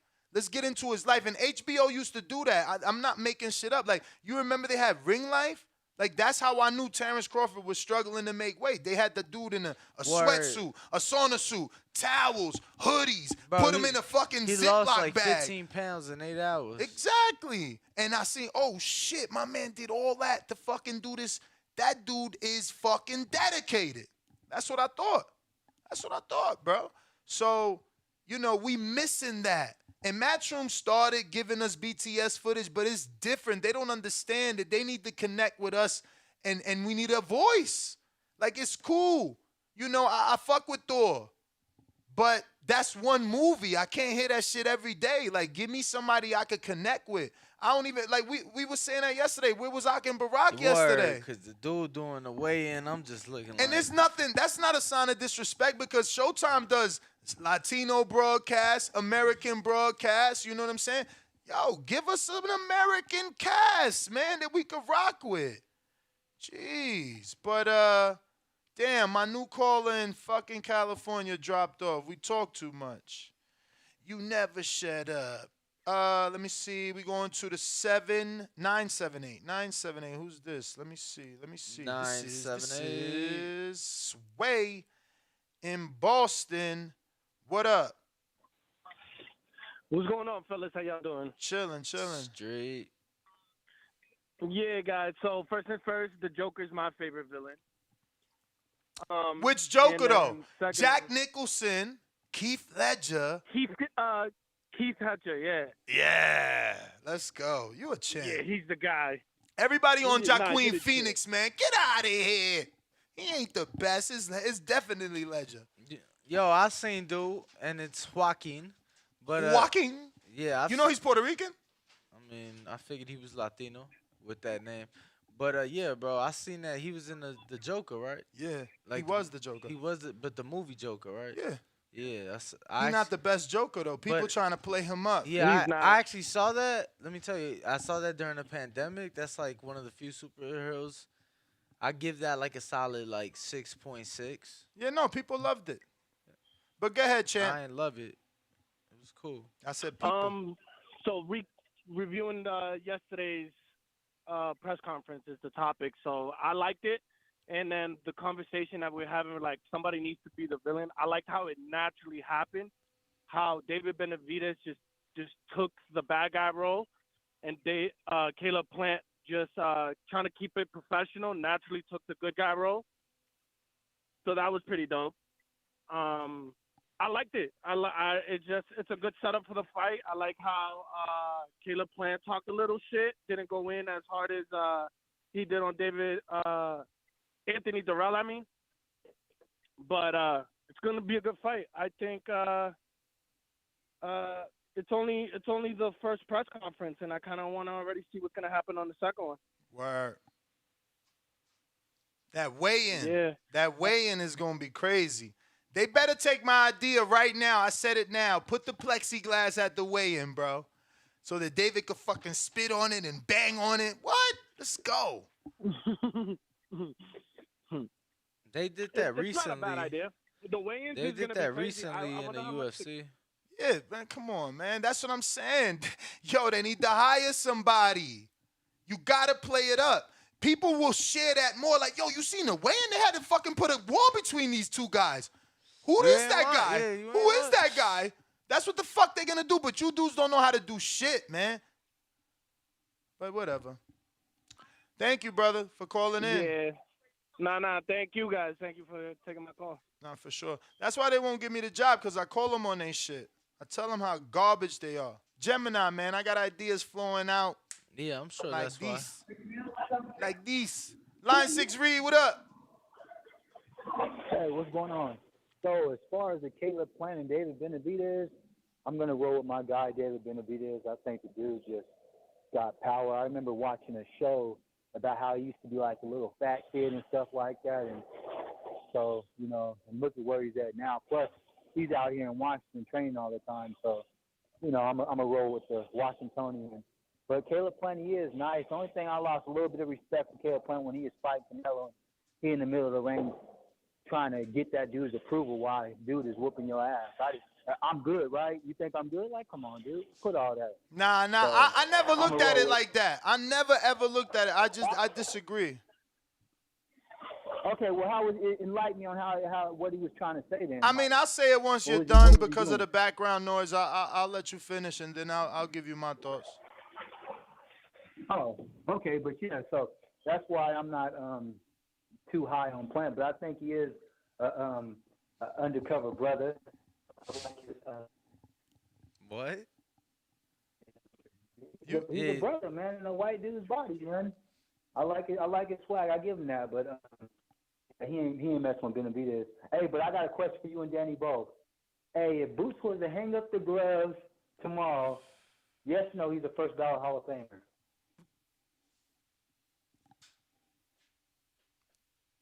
Are you there? I think we lost you. You there? Oh damn! Shucks. Frickin' service. Yo, it must have been a seizure-inducing call. What was I supposed to give him my thoughts on other than the part where he lost service? Caleb talking to Canelo in the ring. Oh yeah, bro. First of all, how did you interpret that? Did you feel like he did, or you rather not answer? I didn't feel like it was like that, but I felt like it was something I would have preferred not to see. Really? Yeah. Nah, y'all never played basketball.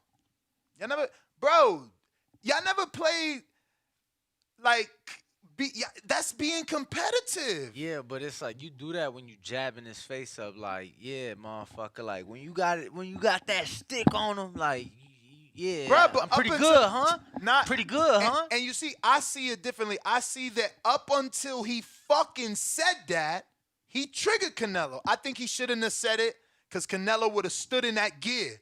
But then when he said that, Canelo thought to himself, he's also coming. He's like, oh, this little motherfucker think he gonna win. And he stepped on the gas. That's how I look at it. I think Caleb was like, yeah, motherfucker, you ain't expect me to be here. Tell the truth. I don't know what y'all talking about. I ain't see it bad. I never thought that was whack of Caleb, man. That shit. I ain't In say basketball, it you was do whack. that. You It cross a was motherfucker saying, over and what? You don't talk? I figured. I don't know, man. Yeah, I said I wish he would have did it like while landing a punch. You know what I'm saying? I'm not talking shit. Thank you. This is Sparta. My man fucking talked before that fight. I'm saying I'm not talking shit while my Actually, he kicked him and while then my said that. teammate dribbling the ball. I'm talking shit while I just after I done crossed you up, or you know what I'm saying? And that's what I said. So up until that point, you gonna say he never fucking landed? He's there, bruh. He showed him. That's what I get it. Look, we disagree. I'm just saying I wanted to make sure because I know there's people out there like me that feel like me that felt like Keller. Like, yeah, motherfucker, you supposed to be the best, and you ain't think I could be here. I definitely wasn't one of the people that like took too much from it. I wasn't, even though I ain't like it. It ain't like I felt like that showed any weakness or nothing like that. It was just something for me that I would have preferred to see under a different circumstance. That's all. I hear you, champ. Ari Boxing on Twitter.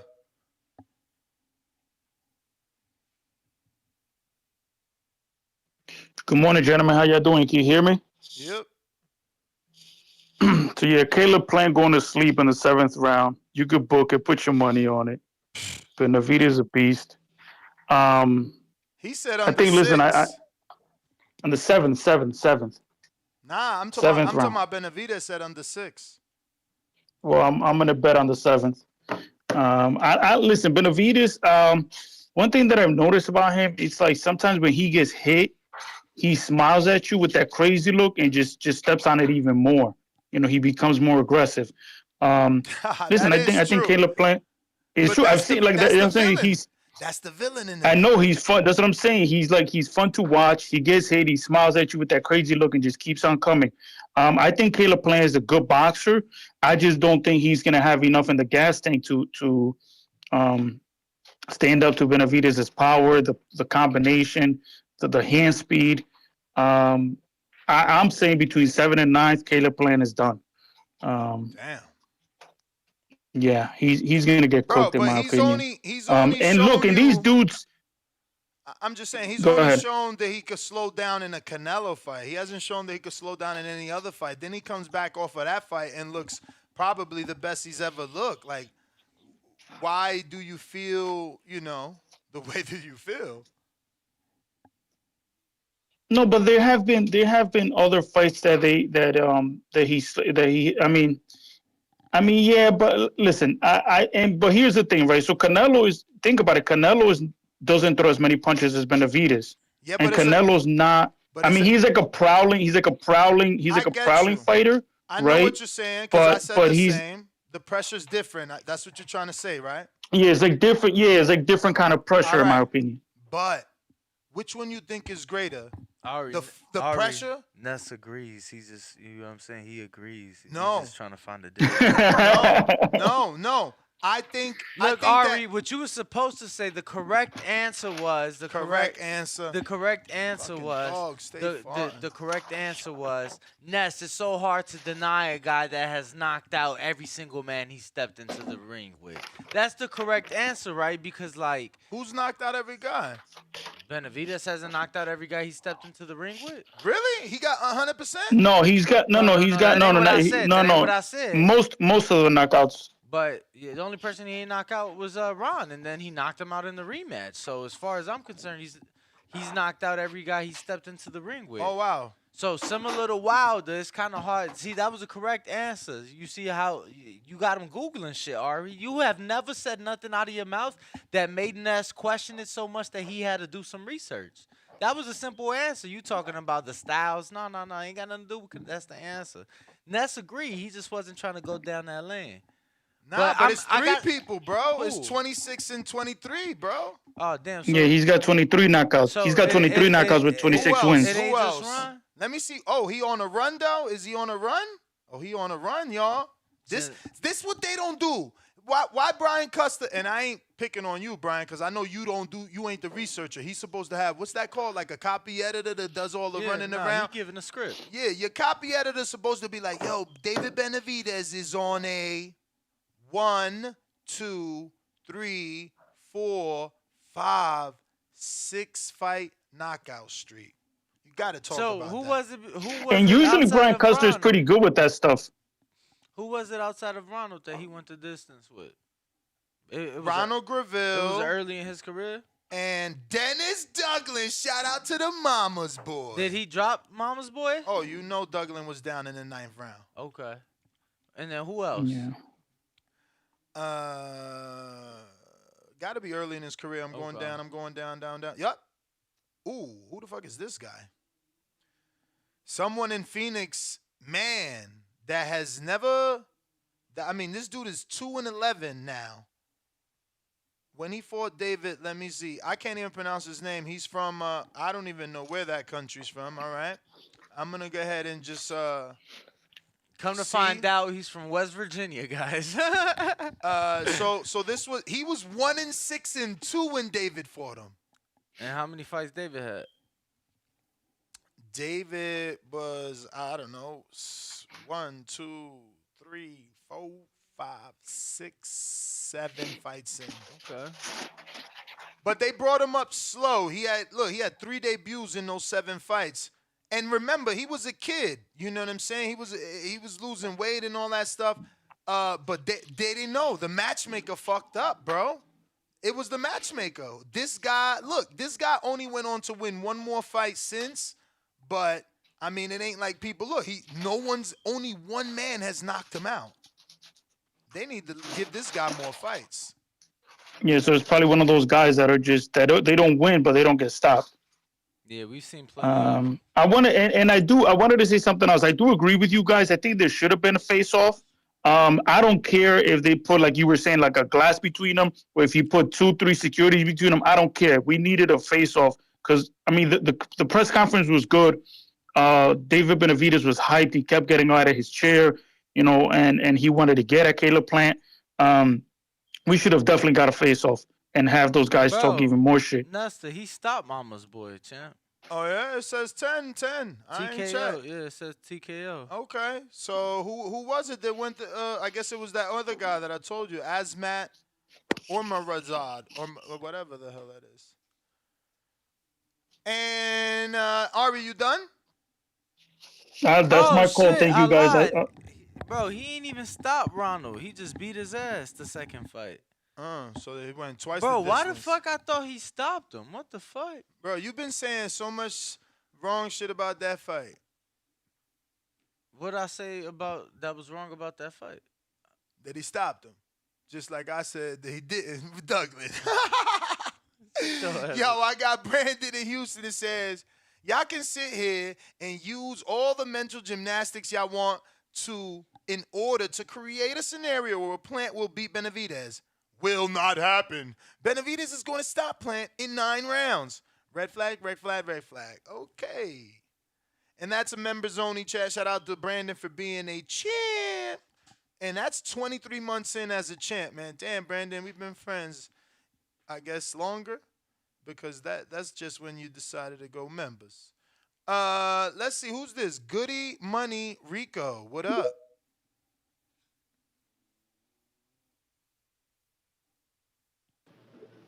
Yo. What up? What's good with y'all, man? I just tapped in and shit a little late, man. I'm looking at the headline, man. I was watching the damn press conference, bro. That shit, well, I'm gonna start off by saying this. Like, I like David, you know what I'm saying? David is a dog, man. I feel like, he definitely is like the boogeyman in that division, bro. I don't think nobody want to fight him because he's so fucking big and he hits so hard. You feel what I'm saying? Even though I seen little flaws in his shit, like Sun still is a problem. But I like Caleb too, though. You know what I'm saying? He can box, he can move, so that shit is, that's gonna be a good fight. But as far as that press conference shit, I feel like that shit was sloppy as hell, dog. I feel like it was just too much of the extra hype shit. You know what I'm saying? Too much of the bravado, the getting up, the trying to, yeah, let's fight right now. Even though, you think about some of the biggest fights or some of the best fights, the press conferences was lit. I don't know. That one just didn't feel. That shit was kind of like cringy almost. You know what I'm saying? Like it was. That's I don't because, know. you know why? That's because you or people that feel like you probably think it's fake, but like for him, he really want to get his hands on him. I know, and that's what I do know. Like even if, bro, you ain't gotta like fuck the fight up or like I don't say fuck the fight up, but like I don't know why that shit. Cause I like that. I like that energy. Like, yeah, motherfuckers be so tough on the Instagrams and on the the interviews and all that. Honestly, I thought we was gonna get a fucking Daniel Jacobs Canelo, like a little under the arm pit tussle, because Caleb smacked fucking Canelo. And Benavidez got that energy. Like they bullshitted us. They played us out. They expected that and they didn't give us that. And that's why we needed the plexiglass or the fucking security so we can at least get the attempt. And it's controlled. Yeah. They fucking dropped the ball. I'm just saying Canelo had Yeah, that's what I'm saying. That shit was fine. It could have been that. I feel like if they would have allowed that, they could have rehearsed that shit. Like, look, this is a press conference. So they could have been on some shit like, yo, look, we gonna get close. They say Floyd be rehearsing them shit. Like, yo, look, when we get close, we got the tape in front of us. Don't go past that. We can point, don't touch. Them two getting that close, he probably would have knocked Caleb the fuck. Caleb ain't too good on the. I ain't gonna front, champ. Damn, yo, you just schooled me. Cause when you said Floyd, when you said that, I thought you was making some shit up. But as you kept talking, bro, but that shit not scripted, bro. Nah, Danny, get the fuck out of here. Think about the McGregor one. You think Floyd could put his fucking finger in McGregor's face and not get that shit smacked out? You crazy? They talked about that. McGregor would have smacked that. Get the fuck out! Get the fuck out of here! Exactly, Yo, bro. you right, When you got a motherfucker. You right. Caller of the year. Get out of here. Okay, so talk about another fight. And that's the point. Talk about another fight. Right, that's what I'm saying. Talk about another When you fight. hyping that think shit about up. it. Think about it. Fighters he put did they. it one time and one time Think only about in it. his Fighters career. put they. I'm just asking before don't- you continue. Did he only do it once in his career? I don't know. Help me. You Bro, the woman now. Yeah. No, they always got the. You could tell, bro, when they doing certain shit. You Come on, said you Floyd Mayweather. When you got the to fight shit to that you mentioned magnitude, is the bro. shit that you mentioned every fight. They put the tape down for the fighters to face off. That is standard. No. I'm not saying that it's standard shit. No. What I'm I'm just saying saying is when that's you all want to you promote. mentioned. That's why I'm asking you. Can you give me another No, I'm example talking about. of a fight? I'm talking about that fight specifically. But when you got a motherfucker who's promoting, you a master promoter, like a Floyd. Talking You trying about to what promote the fight fight. specifically, bro? All you said was tape. You What do you mentioned the mean? tape.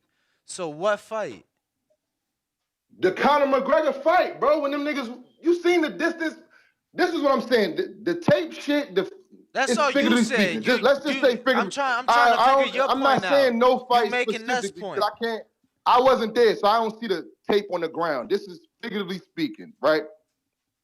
It's controlled. Even though we hyping up the fight, it's still controlled. Yo, we gonna get live, we gonna get chippy, but we ain't gonna get too crazy. You feel what I'm saying? We ain't when gonna you fuck have up the those money. type We of ain't gonna fuck motherfuckers- up the money. We not gonna fuck up the money. We gonna make these motherfuckers really believe in the fight and buy, but we ain't gonna fuck the bag up by actually tussling and grabbing. Exactly. These two fighters, bro. Look if at you what Big get in a Baby motherfucker's did. face, I feel like. Look at what Big Baby did to AJ. We love that shit. Yeah, I feel like this is. you feel what I'm feel like saying? this is But when you something had that, and it genuine. didn't fuck the bag up, it didn't fuck up the bag, and it made motherfuckers want to watch the fight. Word. With that, Look at my Caleb poll. and Look at my poll. Benavidez and Caleb could have did the same shit, bro. They could have did that. If them niggas, even if the tension is real, it could have been controlled, and that shit would have made. Yeah, I feel It like made the fight like interesting, this but it shit would have made it like, okay, damn, I definitely want to see this. He could have said the same shit he Yeah, said, I feel like had the same this shit energy. genuine enough, and y'all gonna get the reaction Yeah, but that's that 'cause y'all you- want. I Danny. feel like y'all gonna get the reaction y'all want on fight week. I feel like this was the initial press Oh conference. my God, you sound like a. I can't believe he's this young and sounds like an old promoter. Listen to, just let me give you some of your keywords. I feel like the first part was that we're gonna get what we want.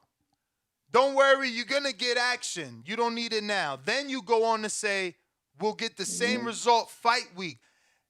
If you wait to fight week to sell this, who's buying it? Look at my poll. And my Right, friend, I bro. gotta go to someone else, but thank you for calling. That was Yeah, a yeah, fantastic no. call. Look at my poll. I Fantastic. said, did David Benavidez versus Caleb Plant press conference make you want to buy the pay-per-view? And I voted I was buying it anyway. And look, 58 said I was buying it anyway. 11% said, hell yeah, I'm buying it now. 27% said I'm still in it. And 4% said I'm not watching it at all. So, people seem to be excited because 58% were already going to watch it. And I'm sure they got excited with that press conference. And 11% is excited. So that adds to the 58. Yo, so I gotta ask, because you are one of the few people that buys every fucking pay-per-view for the most part, right? You usually buying them a month and a half out? Never. So- I'm one of those. I'm old. I guess that's an old thing. Like I get it the day of usually. So if I see something, I don't think I've ever pre-ordered. So Like I couldn't believe people were pre-ordering Crawford. you remember what was it, 2 days ago? It was 2 days ago. You and Jason got some work. Yeah. What about like a month and a half ago? You remember who you sparred a month and a half ago today, or what workout? I You know don't what I'm saying? know. So my point is, bro, when we see shit recent that's fresh in our mind, bro, that's Come on, none of that correlates to what you're saying, bro. Bro, I'm just saying, like, you talking about because if shit He's would have popped literally- off yesterday, that correlates to Bro. February 2nd on March 25th. Yes. But okay, so and pay-per-view buys that now isn't if I see it the week of, ain't that shit gonna be fresh in my mind? That's gonna be the thing I'm thinking about. So- That's gonna be the shit that's all people right. So talking help about. us, help Yeah. us with this. Did he slap him in the announcement or in the fight week press It conference. wasn't no month and a half out. Was it the fight week press conference? No, it wasn't. So then you're wrong. How am I wrong, bro? Because, my friend, You're people saying, spread the word. okay, Look at the numbers. But you can't Look say at I'm the wrong. amount of He didn't slap callers. him the week of, so we Oh don't my know what it would have God. done the week of. He don't But like being wrong. It's You an not old about promoter at heart, It's man. not about being wrong. You just said you are more likely to remember the shit the week of than No, to buy it the week of. No, you said you are. I'm not. I don't change my words. That ain't what I'm saying. You said you are more likely to remember some shit the week of than some shit from a month and a half ago. No, I said what you were saying. Don't call it because you're talking about the sparring, and that wasn't But making any you sense. could remember who you worked out with this week. Why can't you remember? That's That what ain't I'm got saying. nothing to do with It's the build up fresh to in a your fight. mind, It ain't got though, nothing to do Ness. with the build up to How a many fight. fights is not gonna happen from now Bruh, to then? It's my man- fresh in your mind. Is all bruh. I'm saying. Okay, just because something is fresh in your mind, it doesn't matter. You have interest, more interest in certain things. What are you talking about, bro? So why would it make it less interesting the week of? Answer that. It's not, bro. So why is it gonna do less numbers? It's about spreading the word. You get something fantastic now, it gets people talking. What are you talking about? So what you want to get them talking the week of. I'm just saying, champ, we in the ancient times, we ain't gotta write letters to let you know what the fuck is going on. No, we gotta have press conferences like we did. Yeah, but I'm gonna be honest with you, champ. I'm not telling. Why didn't they do virtual, Danny? Let me tell you something. I'm not telling none of my friends that I'm trying to spread this sport to. All my friends that's been by my journey, that's been by my side along this journey, bro. I'm not trying to spread the fight to them a month out, 2 months out. It's when the fuck it matter. When the shit finna take place, you know how much shit goes on. Ain't nobody thinking about some shit a month. I don't even know who the fuck fought a month and a half ago. All right, bro. You think All I'm right. thinking about? I'm just saying, like the average human being is not like that, bro. Okay. Okay, the ticket sales go out a month out too for everything in the Yeah, world. for shit like that. For you know what I'm everything in the saying? world. You know, it's cool, man. It's called build up. That's the reason. Yeah. They didn't do a virtual press conference because they want to get conversions.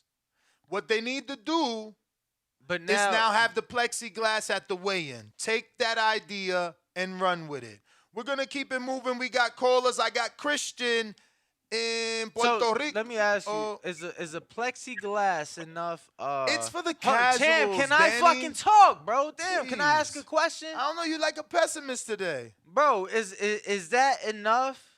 You know what I'm saying? To like, cause if you have that, you're definitely not getting a slap. So is that enough to make up for the slap?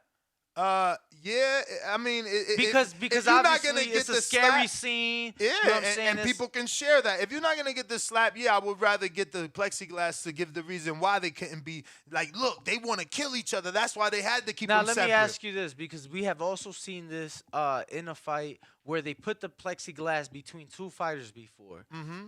But I gotta ask you, champ, because to me the shit was comical. Which fight was that? It was in my lifetime, so I don't. I mean, I was there for the not there, but like I lived through Chisora and Hay. They had either a plexiglass wall and Vlad again with Chisora. Whichever one it was. Then Mike with all the security. Whichever one it was, I just remember laughing because it was comical. Because it's like, oh, we have this plexiglass in front of us, but I literally could reach around it, and it's really all a facade and nobody really believes it, right? At least that's what it was. It was a Mike Tyson Roy. It's like you got two guys looking at each other through a glass that's only 3 feet wide. So it's like I really could hook off your ass and this plexiglass would like do absolutely nothing. I mean, I'm sure that was a COVID situation.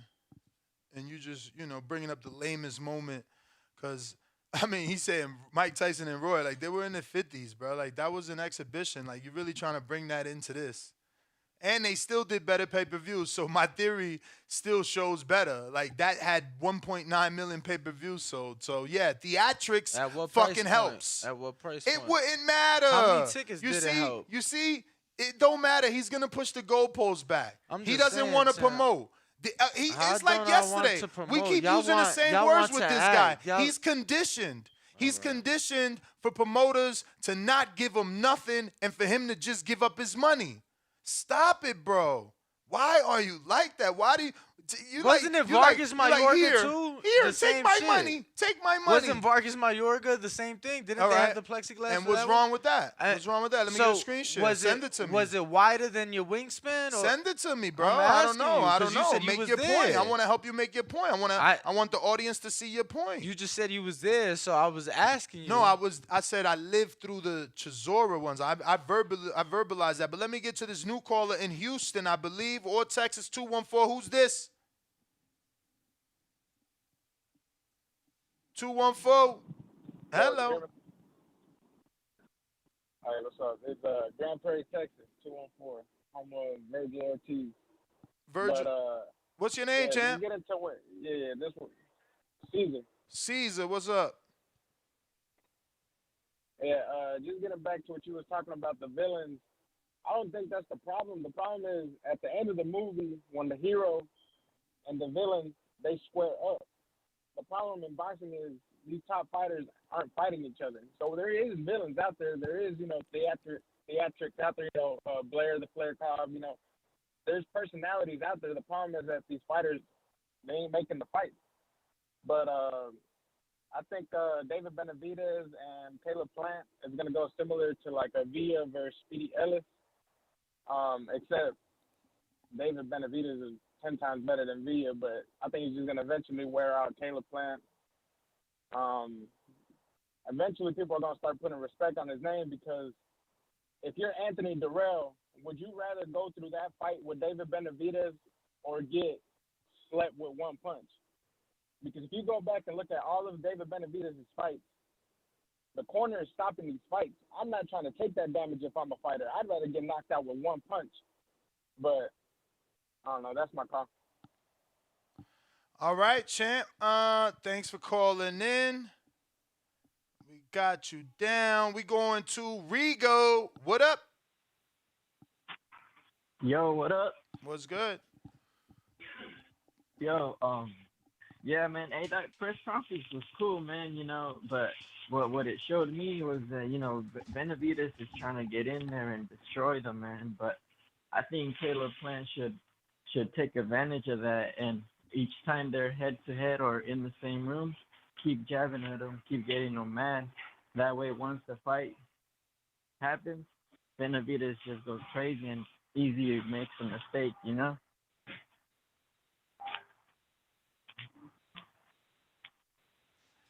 I'm sorry, bro. Danny's over here researching. I ain't even talking about research. He researching, trying to get me in a sandbag. Bro, I legit turned my mic off and I was like, because you think I'm arguing, I'm going to just ask you off it. Yeah, that's because you already researched. That's because you already researched. What can I research, bro? Pay-per-view buys. What the fuck pay-per-view buys? We know Plant did 800. No, I'm talking about maybe you trying to look up viewership for any fights that had plexiglass or some shit. You trying to prove it wrong. He want to keep it going. He don't want theatrics to live. Bro, meanwhile, WWE, I'm going to go to their YouTube channel I wanted now. just subject matter opinion. Because you have lived through so many plexiglass weigh-ins, brother. I just wanted to know from the subject matter expert. That's all. Fights. I ain't even gonna tell y'all what I asked him because it's like he think I'm trying to argue. I really want his genius opinion. That's Caller, all. you done? Cause Danny over here researching. You ain't even hear him, bro. How he done? You ain't even answer. Cause you killed them with the question. What's up? Tell me again, brother. How he done? Go ahead, man. Hey, it's all cool. Nah, what I was just saying was that, how David Benavidez looked riled up, man. Like, he's ready to destroy Caleb Plant, and I think Caleb Plant should take advantage of that. By every time they're in the room together or at the weigh-ins, keep poking at him. That way, once the fight happens, Benavidez just goes crazy and, easier makes a mistake or could get easier countered or something like that. I hear you. I don't know, man. I mean, mistakes. Boxing is chess, man, and that's what it's about. So they both gonna make something that the other one is gonna capitalize off. I just think this fight might go to decision, though. I don't think I see the knockout. But then Danny, show me how high that ratio is. No, I see that too. I think it goes to decision, and that's why I think Caleb Plant. If Benavidez just looks for the knockout, we've seen what happens. You lose rounds, and if Caleb Plant racks up the rounds, he might just get it by decision. We'll see, champ. We'll see. It is a 12-round fight. David has gone the distance, but we shall see. All right, man. Thanks for the call. Jose Ramirez fight soon. I'm gonna go. Shit. Shout out to Jose Ramirez doing this thing in the Fresno, California area. Yo, shout out to Sticky Paws, bro. They got the fake cop in there. Who that? Oh shit. They crazy. Yo, shout out. That's crazy. Let's see here. We got Mike Wilkins that says, "What's good, TBV? Looking forward to this card. Glad you feeling better, Ringwalk." Appreciate it. Ringwalk was out the other day, bro. Yo, and that Antibiotics. shit was that shit was crazy. Like, I woke up, everybody was gone from the gym. Like, I fell asleep, bro. At the gym? At Top Rank, yeah. I woke up, it's a whole new set of trainers. Flick in there, K in there, and not Flick, Coach Daryl. That's crazy. Yeah, DB. Yeah, but bro, I'm in there sleep, knocked out in the office. I woke up. I don't know what it was. I had a virus throwing up. Wow. My stomach was all fucked up. I don't even want to tell y'all about that, but Well, Mike Wilkins with a $5 super chat says, "Just curious who y'all got Ramos versus Spencer matchup." Ooh, too soon. Too soon to say, champ. Oh yeah. Battle of the undefeated. Andre Ward's super chat here for, I don't know, what is this, Sri Lanka? He says, "You see." He says Sri Lanka. "You see Benavidez's wife behind what?" Yeah. Jay Miller, $2 super chat says, "Y'all terrible. Watch David's energy change at 175. My man, let my man get some belts at 68. This what they did to Canelo. Like, Gennady all the way at 60, Canelo still at 54. Like, you're ducking him. $1 Trillion Dreams 2, $5 super chat. He says, "This is Villa versus Ellis all over again. David by TKO 11th round, or if it's Plant in 7 by KO." What? How you picking them both? And how you picking Caleb to do it faster? Hey, man, people have. And I just want to say to those that hate me and my theatrics or what I want for boxing, right? WWE has 93.1 subscribers on their YouTube channel. Just saying. And I don't even watch WWE because I understand it's fake. But I still understand. Like, I used to watch WWF and then I stopped. You know what I'm saying? When I was like, what the fuck am I doing? But I do understand that you still need certain moments. And Floyd understood it, and that's why he went to the WWE. You need these moments to ignite the audience and the people, man. You want my money twice a year. One boxer wants $80 2 times a year, not to mention the other ones. So you got to do something. Because David or Plant win this fight, let's be real, they're not going backwards. They're going forwards. Canelo's picking David, so he can't run from the fight. So that fight is a pay-per-view. If David wins, the Charlo fight is a pay-per-view. If Caleb wins, the rematch with Canelo is there, and he's going to jump at that. He's seen the commercial success. He's seen what Gennady was not. This fight has a lot of stakes, man. These guys. Denzel, talk to us. What's going on, man? Split splash is in the water, baby. Ness, Danny. I like what I'm hearing, my boy. Hey, Ness. I know you don't like what you do, what Danny doing right now, man. But it makes the show way more interesting. Danny, I love it. Keep saying your point. I don't care if it makes sense, don't make sense. They like it, they don't like it. It makes the show interesting, man. I love it. As far as the plant and Benavidez press conference, it was good, man. Like Danny said, I'm buying the fight anyways. I was already planning to buy it. Benavidez did what he always does. I don't feel like it was a show. His dad gets on my nerves. Plant said it best. He talked way too much to be a coach that does not fight and has never fought. It's annoying.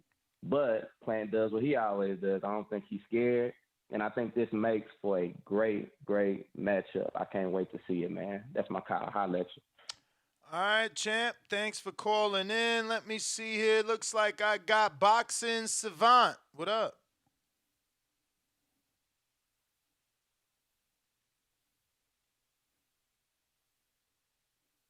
Hello. He's just connecting. You there? Can you, We hear you. can you hear me? Cool, cool. Yeah, I was calling in, man. I don't know, because I've been hearing a lot of backlash from everybody about Jose Senior, and I don't think that's warranted. You know what I mean? Like he got him right there up on the stage. You feel what I'm saying? He gotta keep the aggression in his fighter. You know, even though it's his son, I think it's everybody looking at it like being a conflict of interest, especially if David Benavidez don't get the job done. But on paper, I don't I don't see it just being a complete wash for David Benavidez, because there's a couple things that he does that if the plant camp is paying attention to, they could neutralize on it, especially with them getting that bigger ring to work in. And like I said, Caleb Plant being in there with Canelo, that did a hell of a lot for him. Experience is a Yep. great teacher, even though he lost, even though he got TKO'd or whatever the case may be. Just him being in there sharing the ring with a Hall of Famer like that, like it did a whole lot for him. I agree, man. Totally. Yeah, just last point I'm gonna make about the like selling the fight or whatever the case may be. I believe that's organic. Like I don't think that's no dredged up shit or no shit that could like hit each other line and be like, hey, we gonna do this, whatever the case may be in the fight. Because like you said, they were speaking on kids and things like that, not to a certain degree, but just the nature of the situation.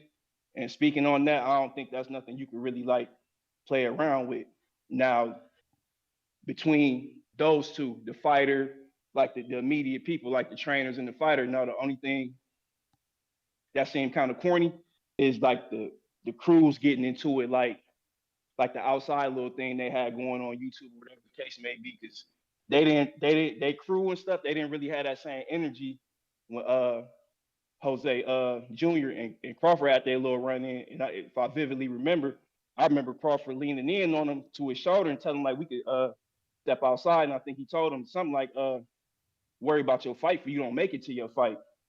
And they didn't take that invitation. So like the crews or whatever the case may be, like they should just keep it cool and then let the fighters do what they can to sell the fight without them actually mixing it up and messing the fight up totally. Because like I said, it's some real shit going on in between there as far as the dialogue and Yeah, but sending you shots can't back and assume forth. That's real you animosity. can't assume that one brother's crew is gonna be the other brother's crew. You know what I'm saying? Like one brother's 7, 8 years older than the other. He run with who he run with, and they move how they move. And you know what I'm saying? Some people ain't. You know what I'm saying? But that don't mean that that's who David be with. No, no, true, but from what I see from the Benavidez family, like they're a real family, like they real close knit, win lose. Like I said, you see him like Jose, he ain't Yeah, but he was great, he was great I'm talking coming up. about like yeah, cool. They gonna have a family, but I'm talking about outside of the family. They got people that you know what I'm saying. Like David may have his boys. that don't mean that they're gonna be in Omaha when Jose, you know what I'm saying, is fighting. That's all. Oh, okay, I like I yeah, said, I get what you mean though for sure. yeah, for sure. And you because you know, like I said, everybody giving Jose Senior a lot of flack, and I don't know if y'all been paying attention to like what's going on over the of the boxing media of forums or whatever the case may be, but they kind of saying this because uh they giving them backlash because they want to angle to attack the Benavidez family for it because you know they've been talking crazy about Canelo, saying Canelo don't want to take the fight with him and he's scared of David. You know, like I said, you know I like David Benavidez a whole lot, but like Canelo one of the best to ever do it. He ain't no way in hell he's scared of David Benavidez. I don't think that. And I've been arguing that point for like a week. Canelo ain't scared of nobody. But Yeah, that's all I got to say. I don't think he's scared, and I also don't think that they like targeting him because of that either. But Oh yeah, the I mean, whatever. Benavidez camp. I get what you're saying. Like Benavidez camp has been saying that he don't want to fight him. That's how Yeah, they like go. even after the Triple G fight, you know, they were saying like he looked like shit and you know stuff so like that, like just talking crazy about him, like yeah, I'm you not. know, But trying to bait him into right, but like, you okay, said you that feel what I'm that saying? the world was now turning, that they're trying to turn the world against the Benavidez's because of the Canelo fight. Yeah, but I think a lot of people that's pro Canelo, they kind of backing Caleb Plant on this fight, like yeah, like 'cause they want somebody to shut him up. You feel what I'm saying? That's all I'm saying. I Oh mean, yeah, as far as that, yeah, I think a lot of the Canelo fans, yeah, may feel that way. I feel like, but then again, I feel like a lot of them are gonna are gonna run with the Mexican fighter.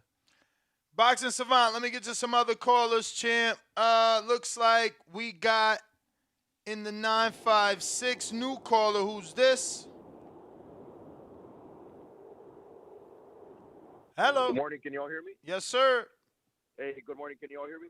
Hey, sorry, I'm kind of driving right now, so I don't know if you guys can hear me clearly, but just wanted to, man, you guys have an awesome show. I'm calling from Texas, and you guys keep doing your thing. Going back to what you guys are saying. What's your name, champ? Yeah, it was a bit cringe. My name is Mike. Mike, go for it. Yeah, yeah. It the conference was a cringe at times, but all those theatrics, it's what helps sells the fight. That's why like even though like Mayweather, Conor, all those, it helps for the casual fan. They don't really know who the Mexican Monster is. They don't know about Caleb Plant. But even like me, that I've been watching boxing for a long time, me and my friend, he's another, he likes to watch boxing too. I was like, dude, check out this press conference, man. I'm like, these dudes don't fucking like each other. It's gonna be a badass fight. You know what I mean? So it hypes up the fight, even though some parts were cringe and shit. Like we know that these guys don't really like each other, but the casual fan doesn't know that. But they start seeing that shit go viral, and people are gonna tune in. Bro, Danny's Well, over can here y'all hear me? still trying to tell me and you that you're wrong about the theatrics. He's talking about, oh, it's gonna do the same thing fight week. No, man. This gets guys like Look, me what hyped to happens is talk that with casuals. This gets the word out now. This guy doesn't get it, bro. They ain't hear yeah, me look say like that. He me, like making I'm shit a big up. boxing fan, That's right? not And what I I know said. about these guys. They don't. Yo, you a big boxing But fan? like So I'll so even so show. so you buy pay per views, right, bro? Like for the fights that's pay per view, you'll buy pay per views. Yeah, I do. When there's fights that I like, I will support them. Like when it's Ryan Garcia versus Tank, because we want that fight. I'm gonna pay for it. You know what I mean? Even if I got the fire stick, I'm still gonna pay for What's it. the I want to last pay support per view? those What's the fights. last pay per view you bought? That was the which one was it? The Canelo fight, the last Okay, one. Canelo Triple G3. Did you buy it the day of the fight, or did you buy it a month and a half Bro, out? he's a true No, I fan. always I If we Let him not, yeah. answer, cause I some people usually buy I early. no, Danny's cheating. He's calling into a podcast for boxing. You no, don't no like. We're not trying to get him. We're trying to Danny. get the people he works with. Danny Yeah, don't get it. He's a fucking little Bob Arum. Bro, I'm not a little Bob Arum. I'm just saying, Danny, Be Don you have to King. understand. Even fuck over I the usually, fighter. He's even though, saying. bro, even though I'm a No, big promote boxing the fan, I card. usually oh Sorry, brother. Sorry. Is the yeah. Danny? Lo que pasa es que Danny no quiere estar mal. Es lo que pasa. Bro, no sé eso. Here's my thing, right? Here's my thing. Bro, you calling me from Texas without knowing you, you sound older. I'm gonna assume you have a partner and you have at least 2 children. You sound like you've been around the block. Yeah, yeah, yeah. In a good way. Okay, I'm so let me 37 ask you years old, this. brother. Been Let watching me boxing for a while. let me ask you this. All I'm saying, bro, I want them to promote. I'm the one that was begging for the fight at Allegiant Stadium for Tank and Ryan. I want what's great for the sport. What I'm saying is, I feel like Ness is making it like they failed because we I didn't. never said Hold that. on, listen. You said. I'm not saying that you said the word fail, but I feel like you making it They seem like didn't they fail. failed because you saying, oh, they should have did this, the fucking plastic wall and the WWE and hire me and listen to me and me. And it's like, bro, they can promote and still get the same effect. No, I'm giving On ideas. the I'm week giving of, ideas. bro, nobody's paying. Now you made a great point. Yo, they not just promoting to sell the pay per view. They promoting to sell the tickets. People gotta buy the tickets in advance. That's fair. I'm just saying, bro. That was the most entertaining press conference we've seen probably since Canelo Plant. You get what I'm saying? The shit talking enough. I feel like on top of the interest in what great of a fight this is already, I feel like they didn't fail. I feel like they didn't. Why he keep using the word fail? I feel like they shouldn't. I feel like they didn't need the plastic wall. I feel like they had a good press conference, and I feel like it's only gonna build. I feel like it's only gonna get look, out of here, when man. we They had- needed the wall. Here's an Caleb issue. smacked Canelo. Yes, and you know what we got? Caleb smacked Canelo in an event that was close to the fans, right? So now I got fans to buy tickets, right? Got fans to come out to Vegas. And you know what the fans got to see at the weigh-in? Not a fucking face-off because they were like 8 feet apart because of what happened. So that's what I'm saying. So, but there's storyline in that. There is a storyline. They kept them so far apart There because is he a slapped the storyline, shit but out of him. now it's backwards. Now when there is gonna be when there is gonna be thousands of fans in attendance at the win, they may let them face off, and we may get some Danny, crazy shit. No, Danny. All we got to do is put the plexiglass, and then for the weigh-in, we put the fucking the okay, security. I'm sorry. Come on, okay, bro. Okay, maybe that's what I needed to hear. Cause it's I just find the plexiglass super stupid and corny. The cops. No bro, way. Chisora fucking David Hay was amazing. No way. Bro, I'm gonna find a video. Please Somebody do. 'Cause find me. Rob, where there's you a at? video of somebody pounding on plexiglass like they can't just reach around it, and it's like the fakest thing ever. Super corny. I don't know, bro. I'd You rather gotta look see up David the Hay. line of fucking Metro cops that I saw when I went to go see Conor McGregor, Nate Diaz. That shit's so wicked. They had 12 fucking cops on the stage. When Tyson fought whoever, bro, they had it from corner to fucking Okay, corner. so you agree with me? No. You agree with me? Give you me want that. something. Don't give me no piece of plastic. But I ain't. But I'm not. See, you not looking at the ones I'm talking about. You go to Chisora versus Vlad, and Chisora versus Hay, Pull and them it's up. a wall, man. I'm gonna have to do it. Yeah, no, because that's what I keep specifying. The videos I've seen, bro, the shit's this wide. What the fuck? I could reach around, smack your goof. I could literally. No, you can't. No, you can't. You can't reach around no fucking plexi. Even if it was the turtle suit wearing fucking shield dude, how you gonna fucking hook around that? Bro. Shit is literally like 36 inches wide, bro. So your hook will never get around. That's the point of the shield. I can't. No, you can't. Why can't I? It's a self. Oh my God! You So- keep talking so about a he's- shield. The he's plexiglass. Mr. Fantastic. His arm stretches too. This guy's crazy, bro. Bro, if I step to the side of the shield Okay. that's only 2-3 feet, why can't I reach around the shield? Bro, your arm can't go around 3 feet, bro. It ain't gonna go around. That's what the fucking shield is for.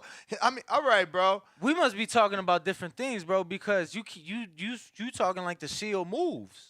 Let's see what we got Like here. the fucking plexiglass moves. That shit is self-standing. It's only about yay wide from the ones I've seen. The picture I sent you, it's only about yay wide. You know, any logical human being can step around it. I'd rather Damn, David Hay hooked his ass twice. With the plexiglass. No glass. Holy shit. Yo, I was so big on David. He fucking let me down, man. I thought he was gonna beat Vlad, and I should have known when he beat Valueg, he turned into a boxer that night. And I'm like, fuck it. He did what he had to do to get the win. But he made sure. This is what I'm saying. These motherfuckers know how to sell. All the way in America, he got me. You know what he did? He had Vladimir Klitschko and Vitaly's head cut off, and him in a shirt holding it or some shit. Google it. Yeah, decapitated head. They got them shits banned in the UK and everything. I'm still waiting for this plexiglass. But I ain't finding plexiglass. I ain't finding plexiglass, but I found this. I found this. I ain't finding plexiglass, but I did find this. Credit to BT. Hopefully they ain't gonna hate. Press conference. You wanna fight me? Damn, bro, 2-piece. We're gonna let Danny catch up in a 15-second delay. You should be seeing it T-minus 1, 2, now.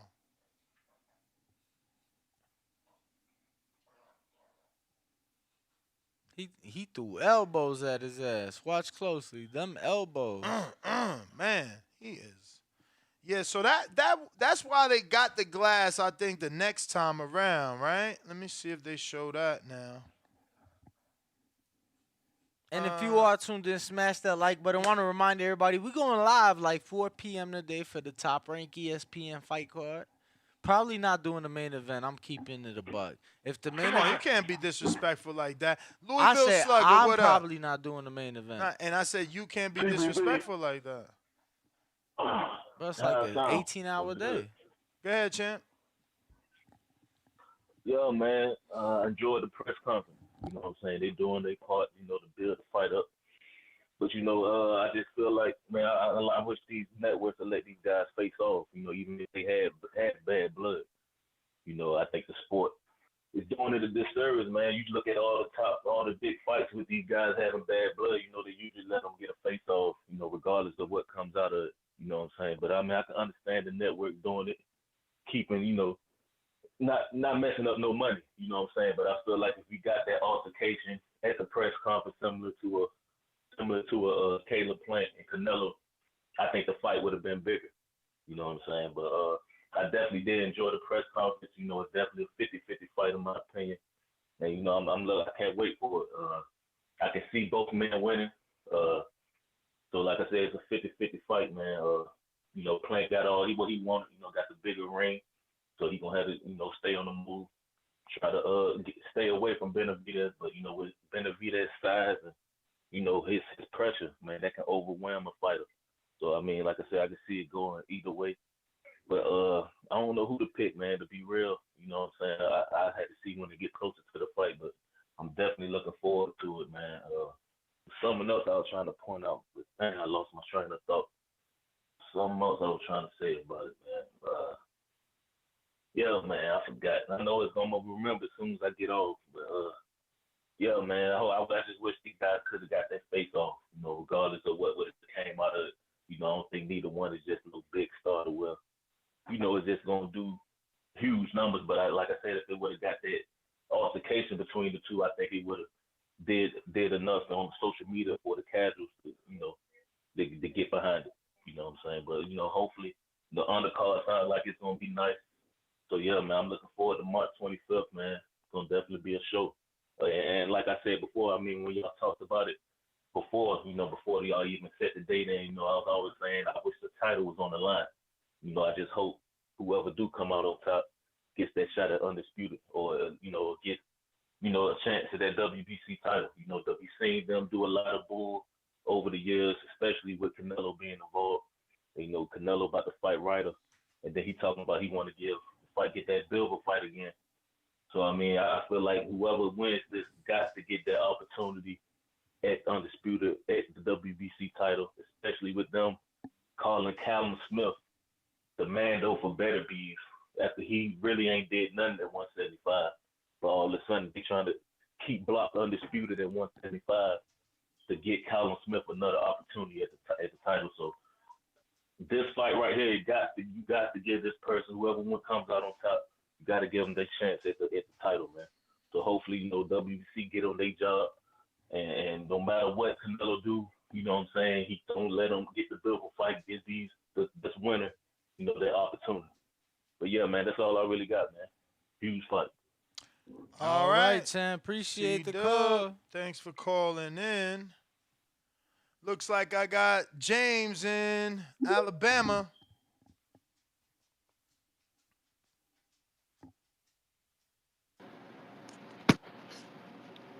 Yo, Ness, you hear me? Yes, sir. Ness, Danny, man. How y'all doing, man? What It's another up? good show so far. Another good Okay. show. All right, man. Let me get to it real quick. Um, man, this whole boogeyman narrative, man, is a fucking joke, man. So, Ness, man, how you a boogeyman when you got an opportunity to fight immediately in another division as the number one person, but you begging sanctioning committee to re-rank you and everything so you can avoid smoke. Fighters that you're saying that you could knock out today. You already had the chance you could have did that back in the day. So, I mean, I don't really think he's a boogeyman, man, because he already ran away from smoke. Also, how is he a boogeyman when his promoter wasn't confident enough to let him have that fight immediately back in 2020? But if he was a boogeyman, fighters would be running away and not actually coming to it. Also, Ness, man, how are you a boogeyman when you actually got to use things like cocaine and everything like that to actually help you cut weight and everything like that or mask whatever I else you're doing? mean, cut, wait, mass. What are we talking about?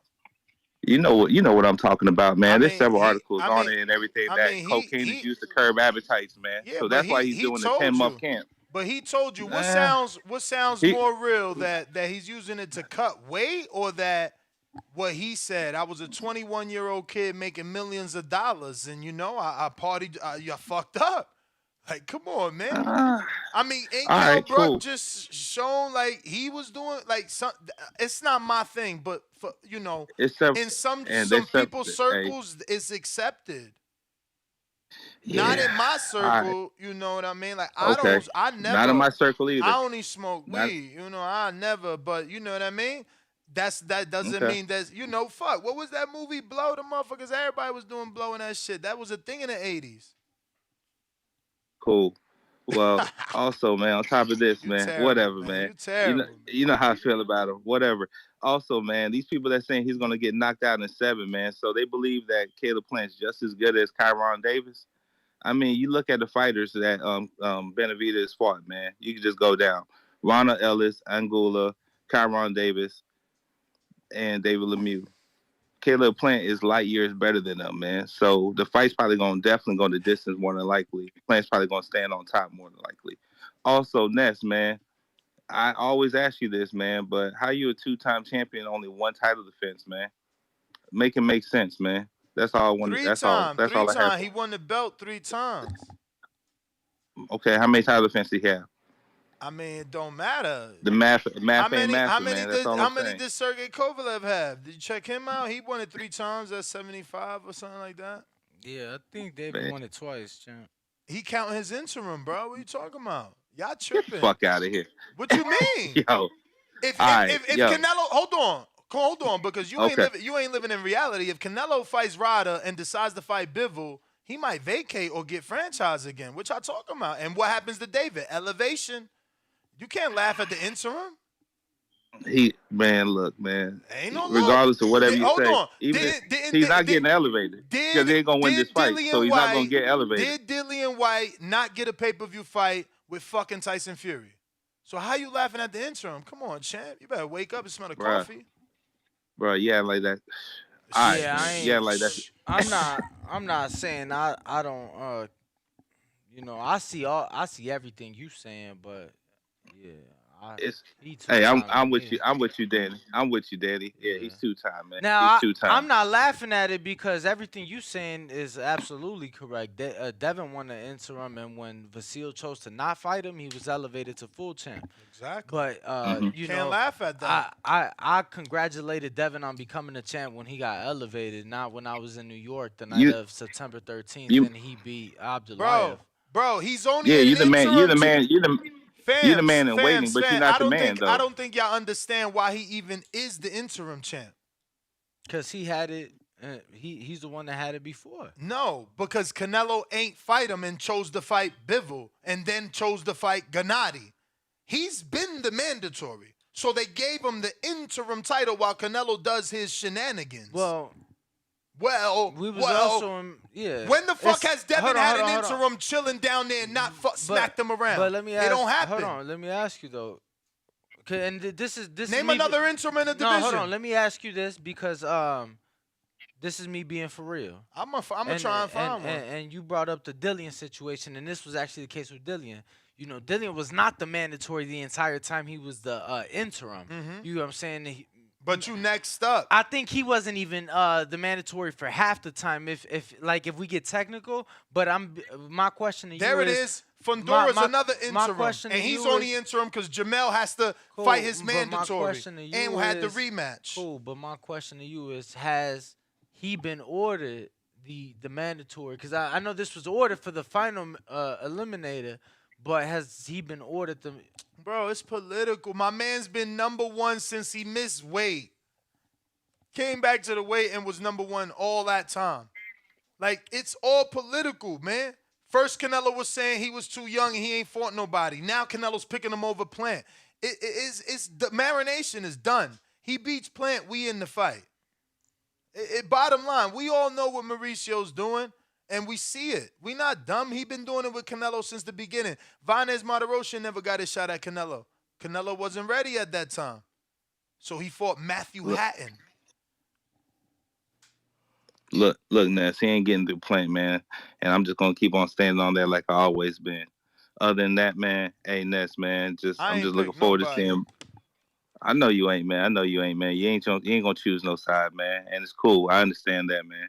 So just let the people do it, man. We'll speak for you, man. You ain't got to say nothing. So Plant's gonna win this, and we'll see what happens after that, man. Other than that, man, Bumgarner is chasing greatness, man. I wish Alantez would have pulled off the victory. And man, that's my call, man. All right. I got Majid, Ohio. What up?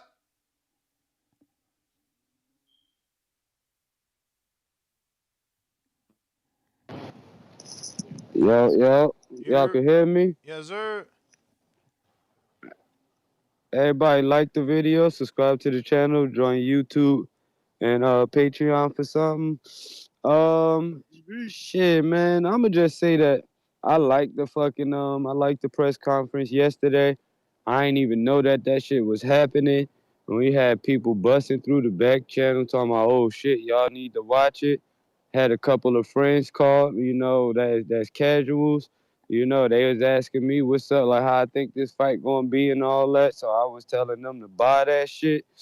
And I figured I'd buy it. I don't even know the undercard, and they mentioned it, but I'm buying the fight regardless because this been a big beef. And any hardcores, they been following this shit and wanted it.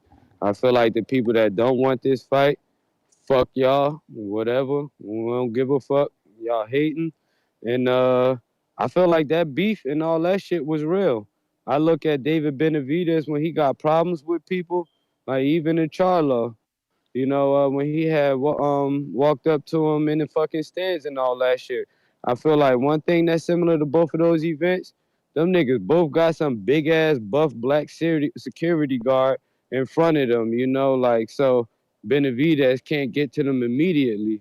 I'm like, even if people ain't motherfucking believing in the hype or nothing, they got Benavidez really looking like a monster out here because they got to get damn near 7-foot giants and shit to stand in the middle and shit so stuff won't happen to these dudes. So whether it's cap or not, they making David Benavidez look way more scary because that shit ain't even happened with the Canelo fight. They ain't had security in the middle of them until after the slap. But this fight gonna be fire. I ain't picking no winner because I'm coming in as a fan. That's because Canelo Plant, they didn't have security till the smack happened, right? But after that, they did have security, right? Yep, and I feel like security build hype. And it's the same way with this. We already got the smack years ago. The bro in the gym. Man, get out of here. Casuals don't know about that shit. This guy gonna die on the sword today. They better play it. He gonna die on the sword. I'm just saying, bro. That's why they had the security. That's all I'm talking about. Is his security concerns. Yeah, either way, you know what I'm saying? It had them looking like, this fight gonna be some shit because the casuals was questioning why they had to have security and all that. So I directed them to the first little situation and shit, sent them a couple links. I think this gonna be a big ass fight. I ain't picking no winner, I'm just happy that they made this shit because this something we wanted. Oh, everybody liked the video, and I'm out. All right, brother. All Thank you. right. Thank you for calling in. Looks like we got Ron Boy Fresh. What up?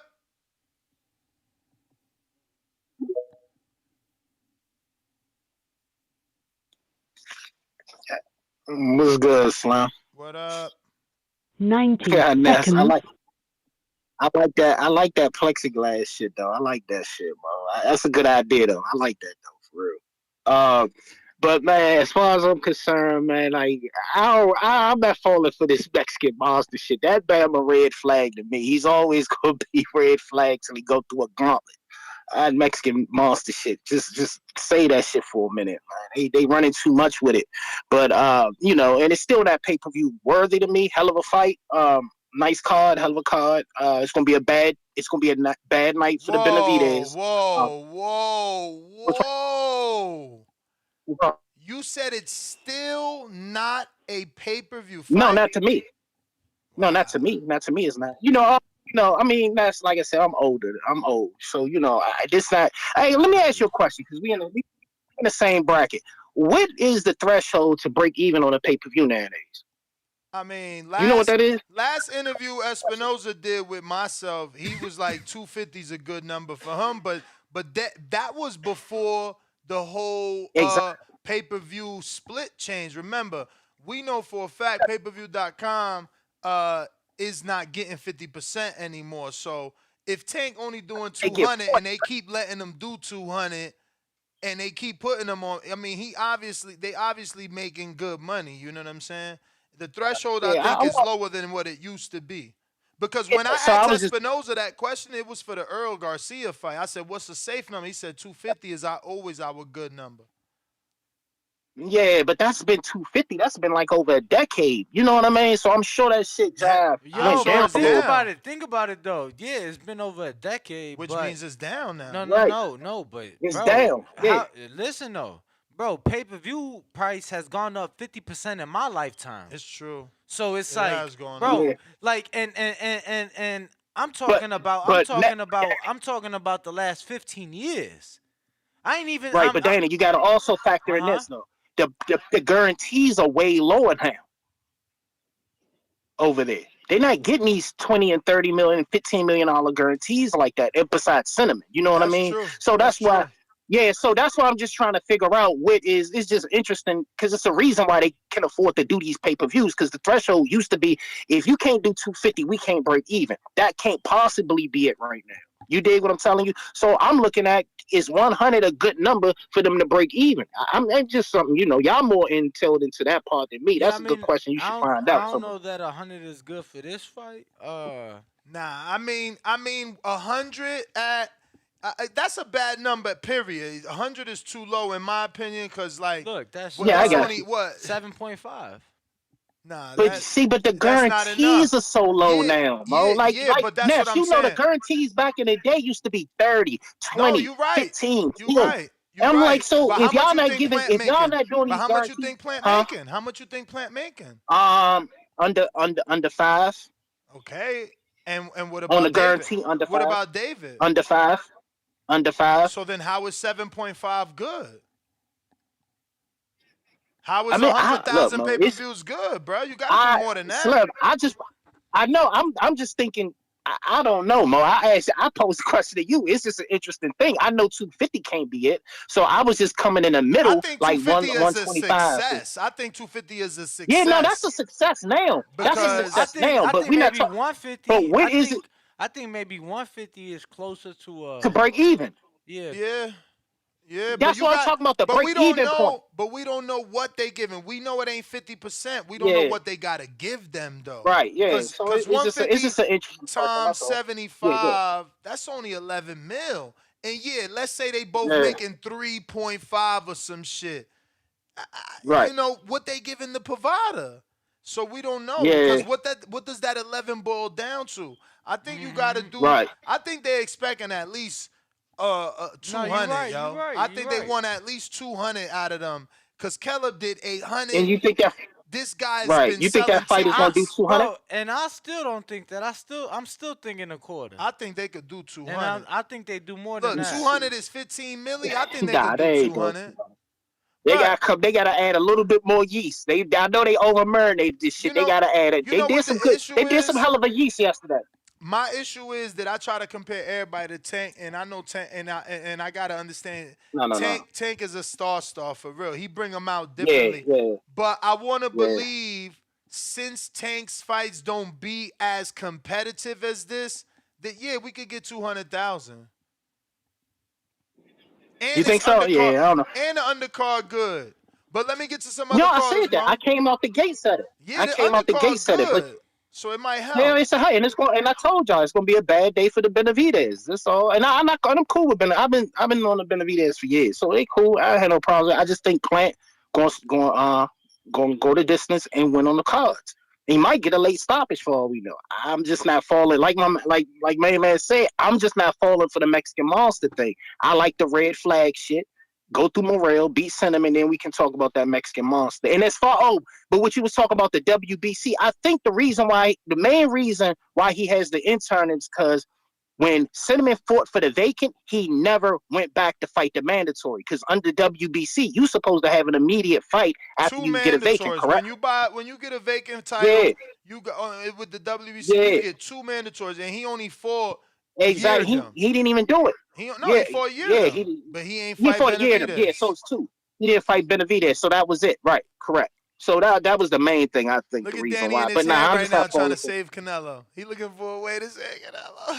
No. I don't have a problem. I mean, No, Cinnamon to not beat the you, shit out of Nah, Benavidez, not so I you, ain't even. nah, Oh, I ain't Danny. even worried about that. Not you. I Oh, seen nah. I Danny. mean, Danny cause calculating in his head. I seen him. He like, hold up, did he really only fight yeah, one but mandatory? yeah, no, I'm just curious yeah. because it's like after that it was two unifications. So what that count for? Yeah, or is That it don't count steps? as Is a Yeah, it but steps? nah, but mandatory. Steps? that doesn't matter. That doesn't matter. You got rules, It man. doesn't. You You got got two. rules, and You the got two rule is vacant. you got to have those mandatories when you get that vacant. That's the rule, True. and they supposed to be immediate, right? Yeah, I mean the rule is too. You supposed to have your top two guys fight for it, and Mauricio knew it was Yeah, more yeah, money. that's It true. was more money Yeah, to. All right, cool. So absolutely. I'm really I mean, not trying to Mauricio ain't defend, break his own rule bro. because No, Canelo was the champion below, who unified and Right. beat the man that was the man in Gennady. So then he acts as the champion to move up to face the other champion. He didn't break any rule. the belt was vacant. Exactly. He asked to fight Right. for the belt as the champion below. Yeah. He didn't break any rule. That's a rule in the WBC. Right. That's the rule. Especially if That's it's definitely the vacant. rule. Why would the president not let the champion below fight for the vacant? It's vacant. Yeah, Loma did it. That's how Loma got Okay, his so WBC. Exactly.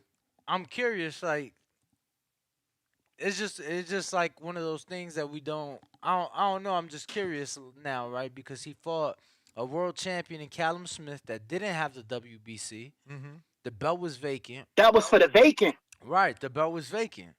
So then he defends it So against they Yildirim. fought for the vacant. Right, he defends it against Yildirim. Because Right. that's one of the mandatories he's supposed to have. That's But one of the mandatory. But what I'm saying is, usually, if a champion moving up to request that, you fighting the number 2 guy, right? So Canelo's the number 1, so you fighting the next highest rated guy, right? Probably. What I'm saying is, Right. the sanctioning bodies they don't rank you, right? If you a champion in another organization, or am I mistaken? No, but but what we saying, Canelo's what a we champion saying, below. Go ahead, Right, you got but it. so Callum was the WBA champion. But he was the diamond. He won it in the tournament. I forgot they made up Yes. that belt. Yup. Yeah. Yeah, See, and exactly. that's what I'm saying. So- Bro, come on, like It that's, gets you leverage, bro. Listen.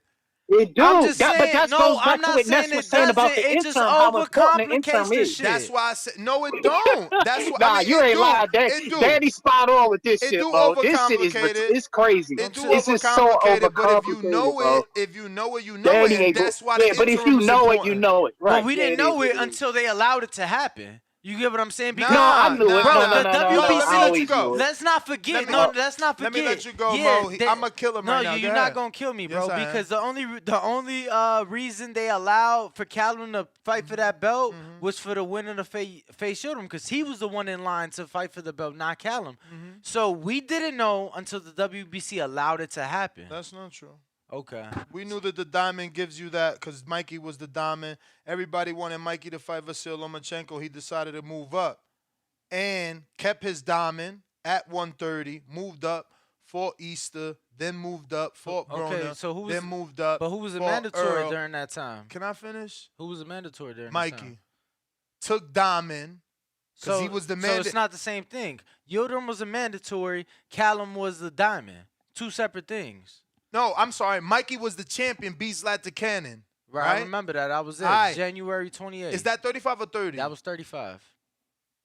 So wait. That was after the layoff.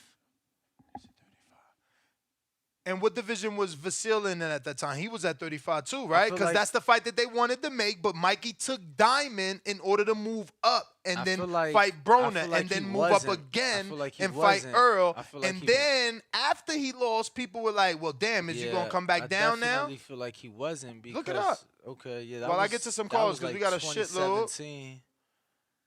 David Maldonado, what up? But yeah, I mean... David Maldonado, what up? Yo, you hear me? Yes. Yo, I'm gonna be optimistic and say that fight's gonna sell 450 pay-per-view buys, and they got my money. They got my money, bro. I like the build up for the fight. It's a good style. It's a good clash of styles. My thing is if Benavidez can take the power, because I'm not sleeping on Plant. Plant can punch when he stands. He can punch when he places his feet. If he can take the punch, he got a chance of wearing him out late and stopping him late round stoppage. Caleb Plant, in the words of your boy Bill Haney, is a bad mother scooter. He's a bad mother scooter. He's the type of dude you get in his face. He's not talking. He's gonna punch you in the face or he's gonna smack you in the face. That's how Plant carries it. What? I like his energy. And Benavidez reminds me of one of them tough Ecuadorians I grew up with back in the days. You know Benavidez is Ecuadorian, right? And Mexican. So Canelo can't run that. I'm not fighting Mexican stuff because he's Ecuadorian, just like Shakur's Puerto Rican. So he better fight Benavidez, but it's not going to happen next because Canelo has 2 fights. So I think the winner of Plant Benavidez should fight. They should do a tournament. They should have Charlo versus Andre, and then the winner of that fights the winner of Plant versus Benavidez, and then the last man standing can get the Canelo lottery ticket. That's what they should do. Yo, I'm And, with you, champ. Yeah, yep. I think that's For real. that's exactly what they should do. Yeah, because one big win is not enough, bro. Because remember, Canelo's fighting John Ryder, and then he's fighting Bivol.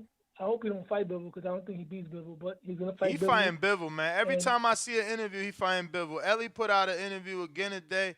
He fighting Bivol, bro. That dude is fighting Bivol. Yo, Ness, you always talk about that. The word you always say is There's a word you always say. You always say, "Who's his nemesis?" Canelo just created. He just created a nemesis right now. Yeah, another one. Believe it or not, legacy-wise, him beating Bivol is bigger than him beating Charlo. Now, Benavidez beats Plant and then beats Charlo or Andre. That's a whole different conversation. But people can't give Canelo flack for fighting Bivol because everybody's favorite fighter that Canelo's supposed to be ducking, in my opinion, they all lose to Bivol. I think Benavidez gets beat by Bivol too. And if Bivol wants to go to 168 pounds to meet Canelo there, what's the problem with it? Didn't Chad Dawson go to 168 and fight Andre Ward when he was champion at 175? And nobody criticized Andre Ward for that. Well, So, yes, they did. yes, They did Yes, they because they did. put him in a catchweight, though. It was a catchweight for Chad Dawson. That's why. Yeah, but people still, they praise Andre Ward like he's the greatest fighter, even though Yeah, he's a yeah, they great gave fighter, him but they nobody gave really- him all the credit. That's for sure. But they definitely Yeah, there was some they- people that criticized. He wasn't getting the Canelo hate. That's what I'm saying. And if Canelo beats Bivol at 168, they're gonna hate on him. But anyway, it's not even about Canelo. I hope that in that fight, the undercard, I want to see Chris Colberg against. I got Chris Colberg beating Ryo, bro. Chris Colberg comes in there, dialed in 100%. I think Chris Colberg will pull that off by decision. Yo, is That's that what Coleman? this card looks better than the Tank card. I mean, Huh? the way that it was announced, it don't look like that. It looks like that's the opener because it's 4 fights, bro. They got Jesus Ramos, Joey Spencer. You know, it's unfortunate, right? Because it's one of those situations where I think it should at least be the second fight of the night, if not the co-main. But realistically speaking, it's like you can't do them back to back. Which one? Like you can't have Senior in the corner back to back. Yeah, you can't. You know what I'm saying? You gotta give him makes time. sense. You gotta give him time to warm up with Makes sense, David Danny. and warm up with Rayo. So you're right. So And that's not just probably that, why he's the opener. not just on top of the warm up, but you want to be in that corner when you come get that final instruction from the referee. Any questions you may have for the referee that's the proper time to direct it. So you want them in that locker room during that time. Hand wraps as well. Granted, Yeah. another member of the Warming team. them up. Yeah, but Getting them warmed you up. know what I mean. That makes sense, Danny. And you know what? That does make sense because I was thinking the same thing. Because me personally, that's the second biggest fight on that card for me, Coburg and Ryu. But it does make sense because sometimes the guys, I'm pretty sure they're all going to show up in the building at the same time. But he's going to be in the dressing room. He got to be in the dressing room with Benavidez when they're wrapping his hands, when the referee's giving instructions, talking about whatever, warming him up. So I could see why that fight is probably going to be the second fight on the card. Who else is fighting? Joey Spencer, the dude Joey Spencer. Yeah, Joey Spencer, Jesus Ramos, and then we got Abel Ramos fighting. David, let me get to who some is Luke fighting? other callers, Who brother. is Luke fighting? Luke. Go ahead. Or not Luke, Abel. Abel Ramos is fighting fucking Cody Crowley, bro. Cody Crowley. Info Joe is a beast. Checkbox Red. What up, California? What's up, my boxing brothers? How y'all doing this morning? All good. Straight. Man, that's Friday. Let's get it, man. First things first, man. Shout out to the boxing gods for blessing us with this fight. I believe it is pay-per-view worthy because it is a 50-50 fight. It's hard for me to pick a winner right now. I love the press conference, man. We need that drama, man. I don't like the security, but it adds to the drama. I don't think neither one of them will fuck up the bag and even, go overboard with it, So I would like for them to at least face off without the I don't know, man. I ain't gonna mess up that bag, man. This is a big pay-per-view, I believe, and I don't think they're that stupid, man, to mess up the bag though. But it adds to the drama, man. You need this type of drama to sell it to the casual fans. You know what I'm saying? And if it's a pay-per-view, you got to hype it up as much as you can to sell the tickets, man. It's a good undercard. I believe Danny wants you to wait till fight week. Nah, man. You can't wait till then, man. You got to build from here on out, man. Every big pay-per-view needs this type of drama or it's not going to sell, man. Especially to the casual Well, fans. let us tell it because it was no slap and it ain't gonna sell. And I ain't say that. Fight You week, keep putting words in my Fight week mouth. ain't enough time. He keep putting words. First he used fail. Now he said I said because it ain't no slap. Yeah, that's why you said it Yeah. failed. Because they ain't listen to you and they ain't hire you. This guy's terrible. Yeah, I hear some of the callers thinking it was over the top, man. But no, it's not over the top. We need more of that in boxing. Yo, Imagine so let me Caden ask you playing, this. he Let already me kinda ask you this. quiet. One question. Info What? Joe, how many kids you got? This more than one question as it is. You got 5 kids. If another Here go another grown question. ass man. You gonna ask him? Can you ask another question? Nah, I'm just the question. Nah, If you another- said let me ask you a question and Yeah. then ask how many kids. That's it. Your question's up. Let me ain't the question. I'm telling him. You said let me ask a question. I ain't How asking many him. kids you Can got? I? That's one question. You got it, champ. Joe, you want to answer another one for him? Because he trying to package it as he trying to package Bro, 3 so- as one. Nah, that's cool. You feel What me? you get to, Danny? Nah, we all know that, you know what I'm saying, when people talk over each other, that's just when they feel like they losing the point, you know what I'm saying? They ain't got nothing to say, Oh. whatever. But nah, champ, I'm just saying, because you said that you felt that they could have done it without fucking a bag up, but yo, champ, somebody disrespect your deceased daughter. You think that ain't nobody finna step between us. I'm a professional fighter. This is what I do for a living. I didn't swung on you for less, and now I ain't supposed to react off that. I don't know, champ. Yeah, I get you. I feel you. I feel you. I feel you. Feel like I that don't know what security was needed. I I feel don't like know. that security was I don't needed. know what Danny talking about. He acting like Charlo and Julian Williams out here going to see movies together and at the fucking batting cages or the shooting ranges, bro.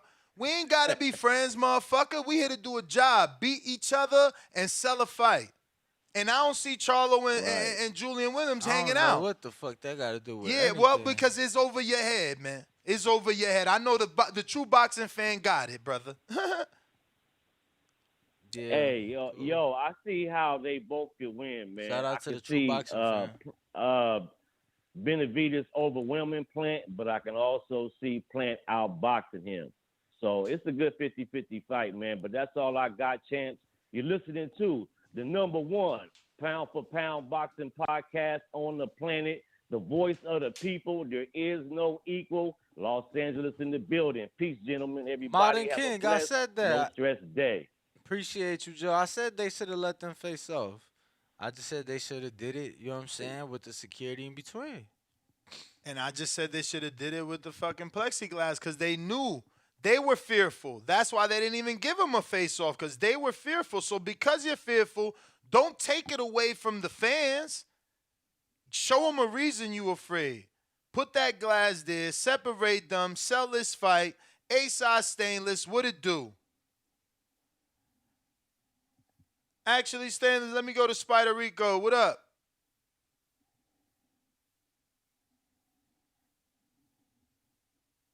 Is anybody there? Tomorrow, someone accept the phone. It's Rico. What up?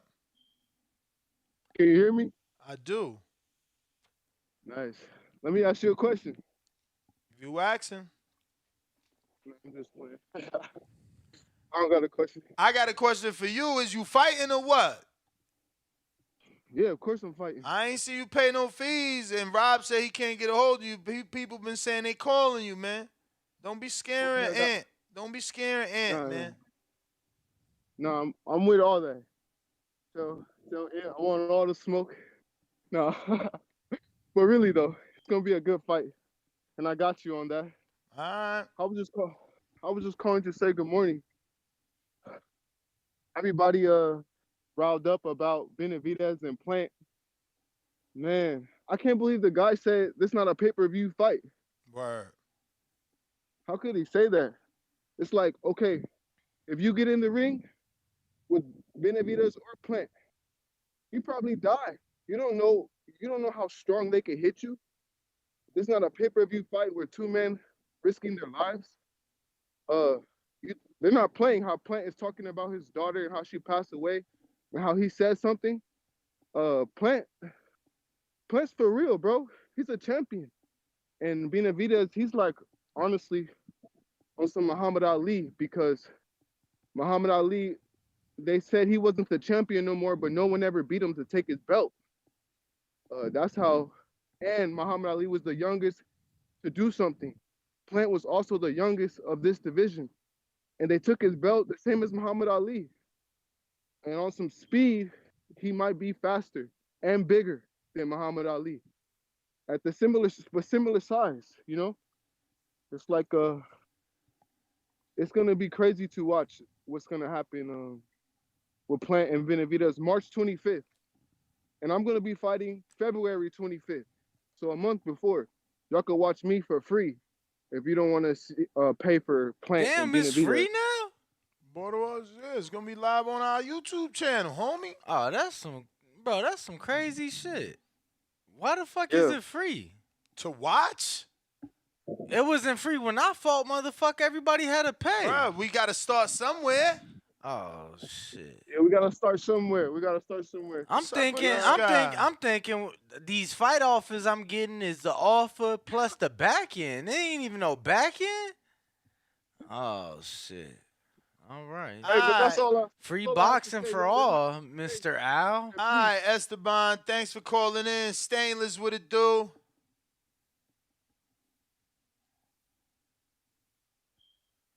Stainless. Yo, how long you been doing it for free, champ? That's dope. Yo, TBV, what's good? What up? Yo, so I ain't got to watch the press conference yet, man. I gotta be real with that, but I'm excited for it, just hearing what's going on. The last call of Spider Rico, I don't know if I would compare David Benavidez to Muhammad Ali in that situation, but that was a good try, I guess. It was a call. I do agree with him though. It was a caller saying he don't think that this fight is pay-per-view worthy. I agree with the caller. I don't think that it is, but in today's time, like if it's a good fight or it's a big fight, you should expect for it to be on pay-per-view at this point. And it does sound like a good card, so I don't mind spending the money for that. I'm excited for the fight either way. I mean, we know these guys got bad blood between them, and you know what I'm saying, it's finally, this pot finally coming to a boil, so I'm excited for it. But I heard y'all say it was four fights. It's Chris Colbert, Embryo, Jesus Ramos, and Joey Spencer. Yup, And and who you said it's Abel Ramos? and Cody Crowley. Okay, yeah, that's pretty good then. That's pretty good. So I guess we know Cody ain't getting that Spence fight then. But yeah, that's all I got, man. It's time for me to get back to work. But I do want to mention, it took Clint Benavidez some years to get that fight done. To the people I'm waiting on versus from, I ain't got years to wait on you. Let's get this done. And as always say, please make sure you push the thumbs up, share this and every episode of the Boxing Voice podcast. This is TBV for life. And if you ain't on Patreon, that's because you stupid. Speaking of Patreon, Ness, did they get that worked out yet so we can start? Yeah, they you know what did. saying? I got to look into it. They did. I think it started already. I feel like I got Cool. Matter of fact, you know what I'm saying, because I'm feeling frisky. Like I said, I think we should raffle it off because I'm thinking I'm gonna go up to the Boomerang for a month. You know what I'm saying, or Ringer. We'll figure that one out. So, let them raffle it off $10, $15. Oh yeah, for for anybody that want Border Wars tables, we already got 3 sold. Oh wow. So only 3 better, left. You better get in there and measure. Damn. Yeah, only 3 left. Okay. So yeah, I'm excited for that. yeah, But get I in will see y'all where you in can fit Vegas in. February 25th. I actually just booked my Miss my Tall trip and Glass is everything, making her return, guys. I'll see y'all then. Damn, Tall Glass gonna be the bottle girl. Yeah. Danny out here working. Shout out Stainless. Thank you for calling in. I have Rider of the Storm, $2 super chat, says Benavidez on that coke rage. Nah, he just want to put his hands on Plant. Optimus Prime, $20 super chat, sending the hippopotamus sticker with the robotic arm. All right. Elijah Don B, he says the corner game, no contest. Plant has Breadman. Benavidez has his emotional father. Plant will have the way better game plan. 100. Can't wait to watch. Joseph says, how much are Border Wars tables? That's Super Max. Contact Danny. Rocky Rodriguez says, $5 super chat. Plant gonna do Benavidez like B-Hop did Kelly Pavlik. Wait and see. Wow. But Kelly Pavlik was never as fast as Benavidez, and I don't think he was as young as Benavidez when B-Hop did it to him. Sands Advance says, $5 super chat. They can't promote, and that's the problem. David made the presser. You're absolutely right. And that's what it is. Danny's conditioned, so what he saw, he thought was okay. And what I'm telling you is they could have done better. Better. We got more callers here. Actually, you suggested, acting. No, I suggested hiring like a script writer or a director, someone that knows, the key things, like someone that could tell them, hey, I think we should put the plexiglass instead of not giving the public a face-off. Let's do a barricade of security guards. It's not gonna cost us nothing. You know what I mean? Two-Tone the superstar. What up?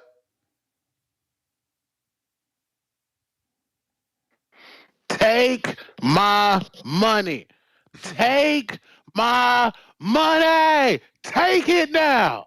David, the Mexican monster, Benavidez, has Caleb Sweethand Plants absolutely terrified. He did not have that same Canelo energy because he know David Benavidez is from Arizona and we the new hub of boxing. We got to fight out here tonight. Navarrete against somebody else I don't know about at all. And I say that. How many Arizona fighters are on that card? I'm just curious. Since y'all the new I'm hub. so, we need Checo. We have a fighter out here by the name of Checo. He need to be on that card, but they need to give him some back end money over there. I don't know, but I'm just saying.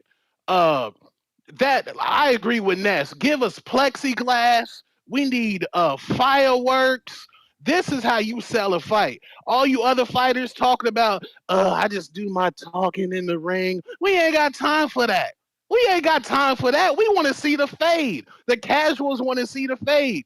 If Earl and Terrence Bud Crawford had this type of personality, that fight would be made. The thing is, they is stale as a dirty piece of toast from Denny's at 2 a.m. in the morning. Stale, nasty, stale, musty energy. David Benavidez, he's a problem. When he clean up Caleb Plant, the public is going to demand a Canelo fight. And you Canelo fans, y'all better not be scared talking about he lost his belt on the scale. He was doing coke. Y'all ain't never did coke off a stripper's ass in Vegas? You fucking lying. You're lying. Yo, I live in I'm Vegas. hyped, guys. I live in Vegas. I ain't never did coke off no stripper ass. Well, Allegedly? you ain't living. Nah, I never did either. And I live in Allegedly? Vegas. Come on, Dave. At least Atlantic City. You at least did something. I ain't never been to Respectfully. Atlantic City. Oh, I thought you was out there with Chalky from The Sopranos. But yeah, I'm hyped, man. I'm hyped. I'm hyped in charge. I'm hyped in charge. This is it might be a crossroads fight between Rayo and Chris Colbert.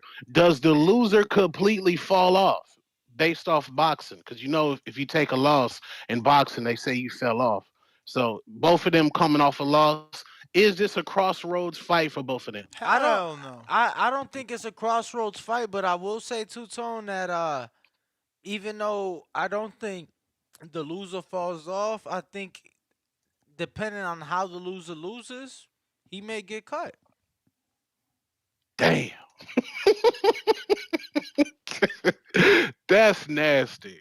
Boxing is nasty, but that's disgusting. PBC don't cut people like that. Who they cut? Where he gonna go, Danny? Where does the loser go? Nah, They they go don't. to Top Rank. They don't cut though. Who they gonna cut? We just don't hear about it. Bruh, Andre Durrell's still fighting for Al, and so is Anthony. But YouTube specials. Because they said I heard they ain't with him. Durrell on Twitch, Ness. Durrell's on Twitch, No, bro. he not. He That's wasn't on that's Twitch. low key cut. He went on Twitch when he made me that money versus Unesli Gonzalez. He won that fight on a PBC card. Oh, okay. Oh no. All right, y'all. I'm just hyped up. Boxers, take note. This is how you sell a pay-per-view. And please, whoever said this ain't a pay-per-view fight, please, you on coke yourself. Because how is Tank Hector Garcia a pay-per-view fight, but Caleb Plant, who just went 9 on That's what I'm saying. I don't see why y'all keep doing that. Like, cool, Tank could sell a pay-per-view by himself, but then you get two good guys and you say this ain't a pay-per-view. Yeah, that's just not the comparison. That's just not the comparison. This is a pay-per-view. You know what I'm saying? This is a hell of a fight. This a pay-per-view. This is a fight that I've, like I said, I'm been ready talking for this about one. over 4 years. I'm ready. This definitely fight Ness, party is this top 15? But Ness, is this a top 15 press conference? Two-Tone, you just nah, hell no. I mean, hell I mean, nah. all 15? time, all Bro, time. I don't do you know. not? First of all, we didn't have shootouts at press conferences. Do you not? Wait. I ain't joking. Who let the Draco fly? What? Who let the I ain't Draco fly at a bullshitting. press conference? This shit was overseas for shit show. Yo, but let's not forget, Lord. bro. All the press conferences that Fury had, like early, bro. My man's used to flip tables, come in. Wait, wasn't that Chisora? Oh yeah, Chisora. But he came in with the Superman outfit, didn't he? Yeah, Batman. Batman. You know what I'm saying? My man's was entertaining. Mayweather. Batman jumped out the yellow Lambo. You know what I'm saying? I was thinking of I'm thinking press conference, but no, wasn't a fighter? Didn't he like make his ring walk from his home? Didn't we have a fighter like run from his home to the stadium as part of?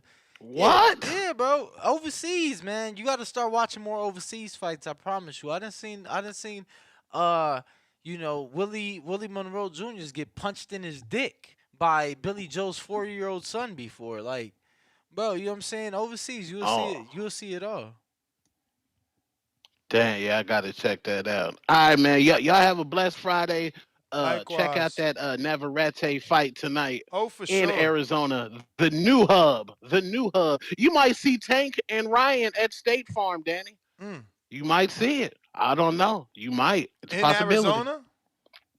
At State Farm. I don't know. You might. Mm. I don't know. We heard a Legion, man. Some Somebody was supposed to fight in Arizona before they canceled their alleged tuna, but I'm just saying it might be. I'll see y'all later, man. All I'll see right. y'all later. Bro, wasn't that the Sugar Shane Mosley and Avanesian fight? Then they moved it to like a smaller ass venue. Bougie or Bug, excuse me. What up? Hello. Gotta unmute your mic. There you go. What up? Hello, hello. Hello, hello. Decatur, Georgia. Liz Low, what up?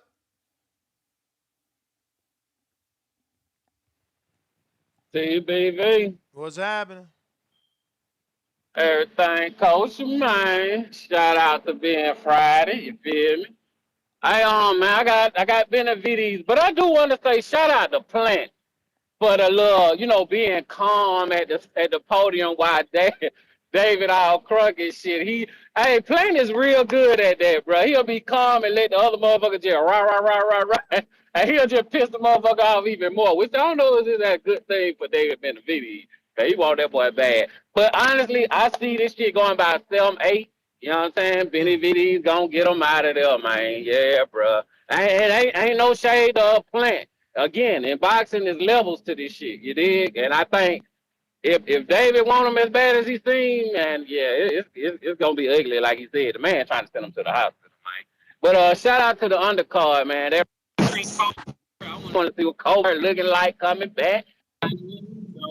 Shout out to the whole Yo, squad, what man. the I'm just fuck ready you to got fight this going fight. on, champ? Hold the fuck Y'all up. just Hey, watch out, man. He What done in the world? connected. He connected to his Bluetooth. It sound like. I got Javier Capotillo, the trainer, Luke Santamaria, who they decided not to fight and instead gave Abel Ramos the fight. I ain't mean say they decided. They didn't even offer them the fight, but he sends a $5 super chat and says Mike Tyson versus Roy Jones Jr. Plexiglass in between them. Mike Henry, $5 super chat. Shout out to Mike Henry. He was our barbecue guy at the last David Benavidez versus No, that was Canelo Bivol when we had David. David Benavidez watching it live with us. What a Shout out day! to David. We need to head up there, man. What a day that Is was! it warm up out there or what? Oh yeah, Is it warmer? Why you keep pushing this over here, man? Get out of it's here. in my way. Ken Stone, $5 super chat. I want to see Plant David Winner versus Morrell or Charlo next. Why does Morrell get a shot? Get out of here. Canelo got Bivol problems to handle after Ryder. Maybe splashing Zordo or Jaime in. Okay. Another $5 super chat from Mike Likes TV. Boxing is a niche sport. YouTubers and podcasters and word of mouth by us fans is what sells fights. Mainstream media focus on FB and BB. Thank you. What those are acronyms for? What's FB? FB. Facebook? Fuck buddies. Facebook? I thought it was fuck buddies. What's BB? Huh? BB. BB. Blackberry? But I ain't seen a Blackberry in a minute. I always wanted one when I was a kid. I always wanted me a Blackberry. Writer of the Storm, $2 super chat says Benavidez and the Booger Sugar for the win. Antonio Roscoe, $5 super chat says we needed a face-off at the end. That would have been great drama for the build-up. I'm taking Caleb Plant by split decision. He will outbox David. Yo, just want to remind everybody and remind you too, we do have the betting show. So if We you got to don't- make some money. Yeah, so if we ain't got no more callers, cause we got callers, brother. We just get into these super chats. you know, Don't want to leave anybody behind. Like Line 6 Reed, this sends $2 super chat and says boots with the boots emoji. shout out. We got Todd on the line. What up, Todd?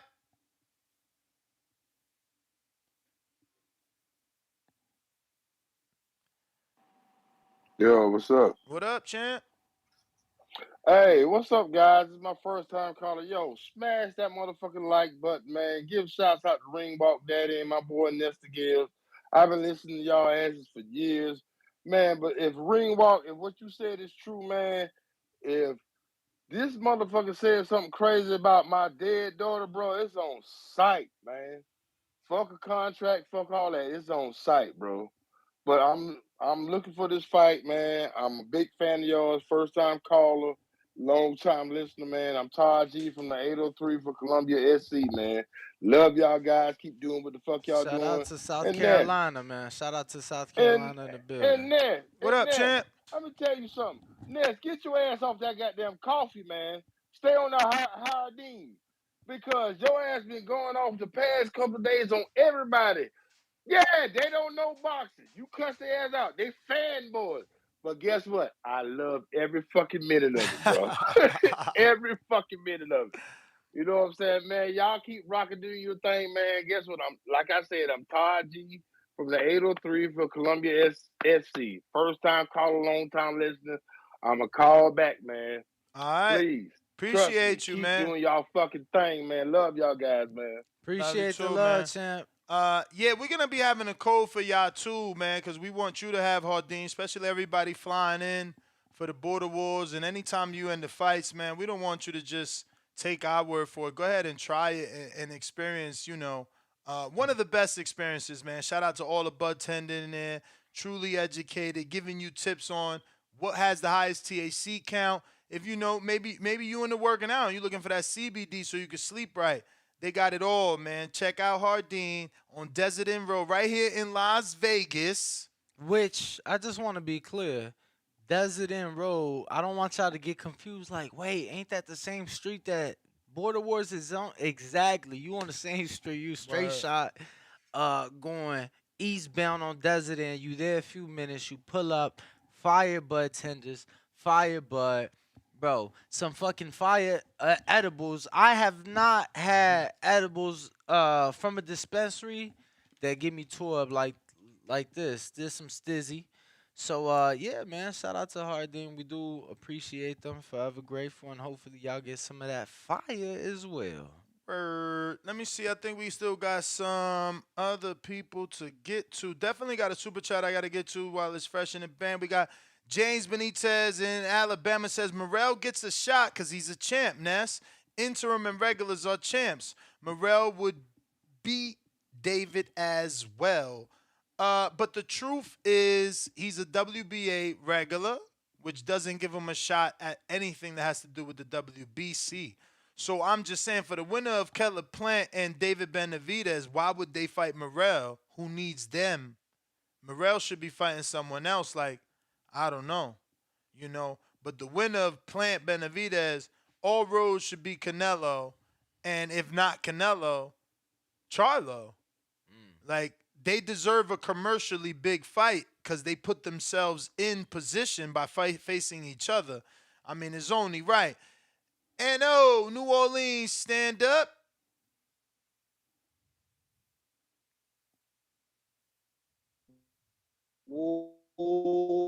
Damn, you getting a bad servicer. You hear me? I can hear you. Let's go. You hear me? We hear you now. All right. Yeah, bro, I got the Mexican mindset taking this shit, bro. Like, man, say, bro, Plant, he showed me what I needed to see when he fought Canelo, bro. When he slapped Canelo, I thought it was all smoke. I thought once that fight started, we were gonna see fireworks from beginning to the end. Now, I don't blame him for boxing. Kind of gassed out at the end a little bit, but that wasn't like he had me fooled, like, you know what I'm saying? I'm gonna keep it real. Plant had me fooled, but I thought he would come in. He Damn, came man. No. down to ask this man over that. So I went out. Yeah, champ. I ain't gonna lie to you. This ain't no. He on the road, man. Shout out to my truck drivers. This is exactly why I tell y'all to get these Kenichi beers, man. Anybody who calls in with these Kenichi beers never experiences that. These Bluetooths are solid. We don't just recommend them because we linked up with them. We linked up with them because they official. And we got so many truck drivers, delivery men. My man in Miami, JT's a mailman. Like, this is the perfect headset. Detachable microphone, if you want to use it for gaming or calling in. And you won't have those issues. Jay Miller, what up? But head on over to KenichiBear.com. Get yourself a set of Hibernation 5s. Use the code TBV. Jay Miller, you rocking? You hear me? What up? Yeah, y'all hear me? Where's her? What's up, Ness and Danny? How y'all What's doing good? today? What's good? All right, Sensational. all right. Yeah, man, I'm really looking forward to this fight. It's a great undercard, great main card. I got Benavidez by a stoppage, probably rounds 9 through 11. I picked Canelo to stop him around 10 through 11, so he won me some money. Mainly that Uskoski fight, man, really showed me who plan is. I think he gasses early, and I don't know if Breadman can correct stamina issues. I mean, And I remember think, he got Breadman and Coach Larry Wade. yeah, but I don't know if they can give him some magical lungs. I don't think that's gonna work. And especially if he sit down on his punches like he did against Darrell, I think that's gonna be the wrong, So you the seen him wrong gas in the Darrell style, fight? man. Say it again. You seen him gas in the Darrell fight? I ain't see him gas, but Darrell doesn't have the same work rate as Benavidez. Benavidez probably could throw like 1,000 punches a fight. But truth be told, the only fight you seen him gas is in Canelo. No, Uskoski. What? I saw, yeah. I Nah, saw him man. He gas in got that two fight, man. knockdowns in that fight, man. He He he did, was but he looked like he sailing, was man. getting tired. He was getting tired, man. I'm just telling you what I see. For sure. I saw the same. That's why I picked rounds 10 through 11 with Canelo. And I think it may be even worse with Benavidez, maybe even to the point where his wife going to have to step in the ring because Benavidez gonna beat the shit out of that boy. But yeah, that's my call. That's all I got. Y'all have a good day, man. You too, champ. Jay Miller, thanks for calling in. Let me see what we got going on over here. If you haven't already done so, go ahead and do so. We're trying to get to the next goal of 1 million subscribers. But till then, 165,000 we will settle with. Right now, we're at 164,341. So tell a friend to tell a friend. And if you already did that, that means you got to grab your kids' devices and subscribe with that too. And click the notification bell. I don't care. Let them get the notifications. I don't care. I need subscribers. Numbers is power. Power is respect. And that's how we get the big names. You know what I'm saying? We want to be able to get Floyd. I was with Floyd in the gym. I was ducking him, though. I ain't gonna front. Yeah. I was nervous. I know why. I was nervous. You thought you was about to get hands put on you. I thought he was gonna throw me in there with Jizzy Matt because of all the shit I talk, and I wasn't ready to be under doghouse rules. So I was like ducking and dodging. You know what I'm saying? I feel that. Yeah, I was like, nah, yo. Floyd looked young as fuck too, man. That's crazy how he yeah.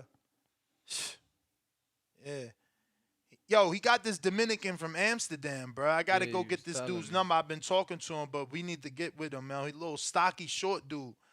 Look like he gonna be 135 or smaller. Southpaw. Look like he got that power. Yeah, I want that the story. next Tank, right? That's what they saying, man. I want that story. I hope to finally. He speak English? You know what? I should ask.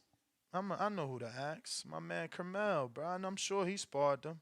Kermel, shout out to Rolly, man.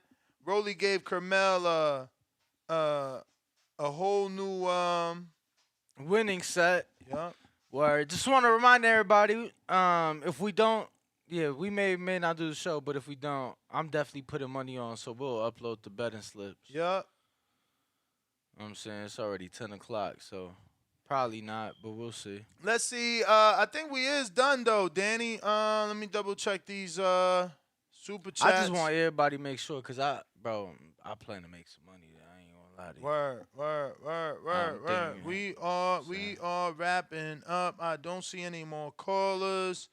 And refresh the super chats page. Looks like we do have 2 new ones just slid in. Vanilla Ice.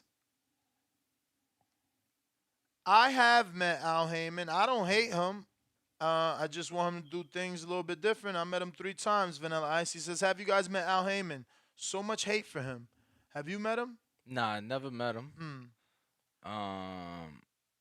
You know what I mean? But it's I always find it interesting, and I always say that that's the one interview I would not just pay for, but the one interview that I guess I would want to have before it's all said and done. But yeah, man, if that's it, Nez GTO. We got another one from August Alboni. Just a $1 super chat, no words, and now we Shout are out for the definitely love. done. Shout out for the love. Nez GTO, Instagram and Twitter. Catch us on the next one.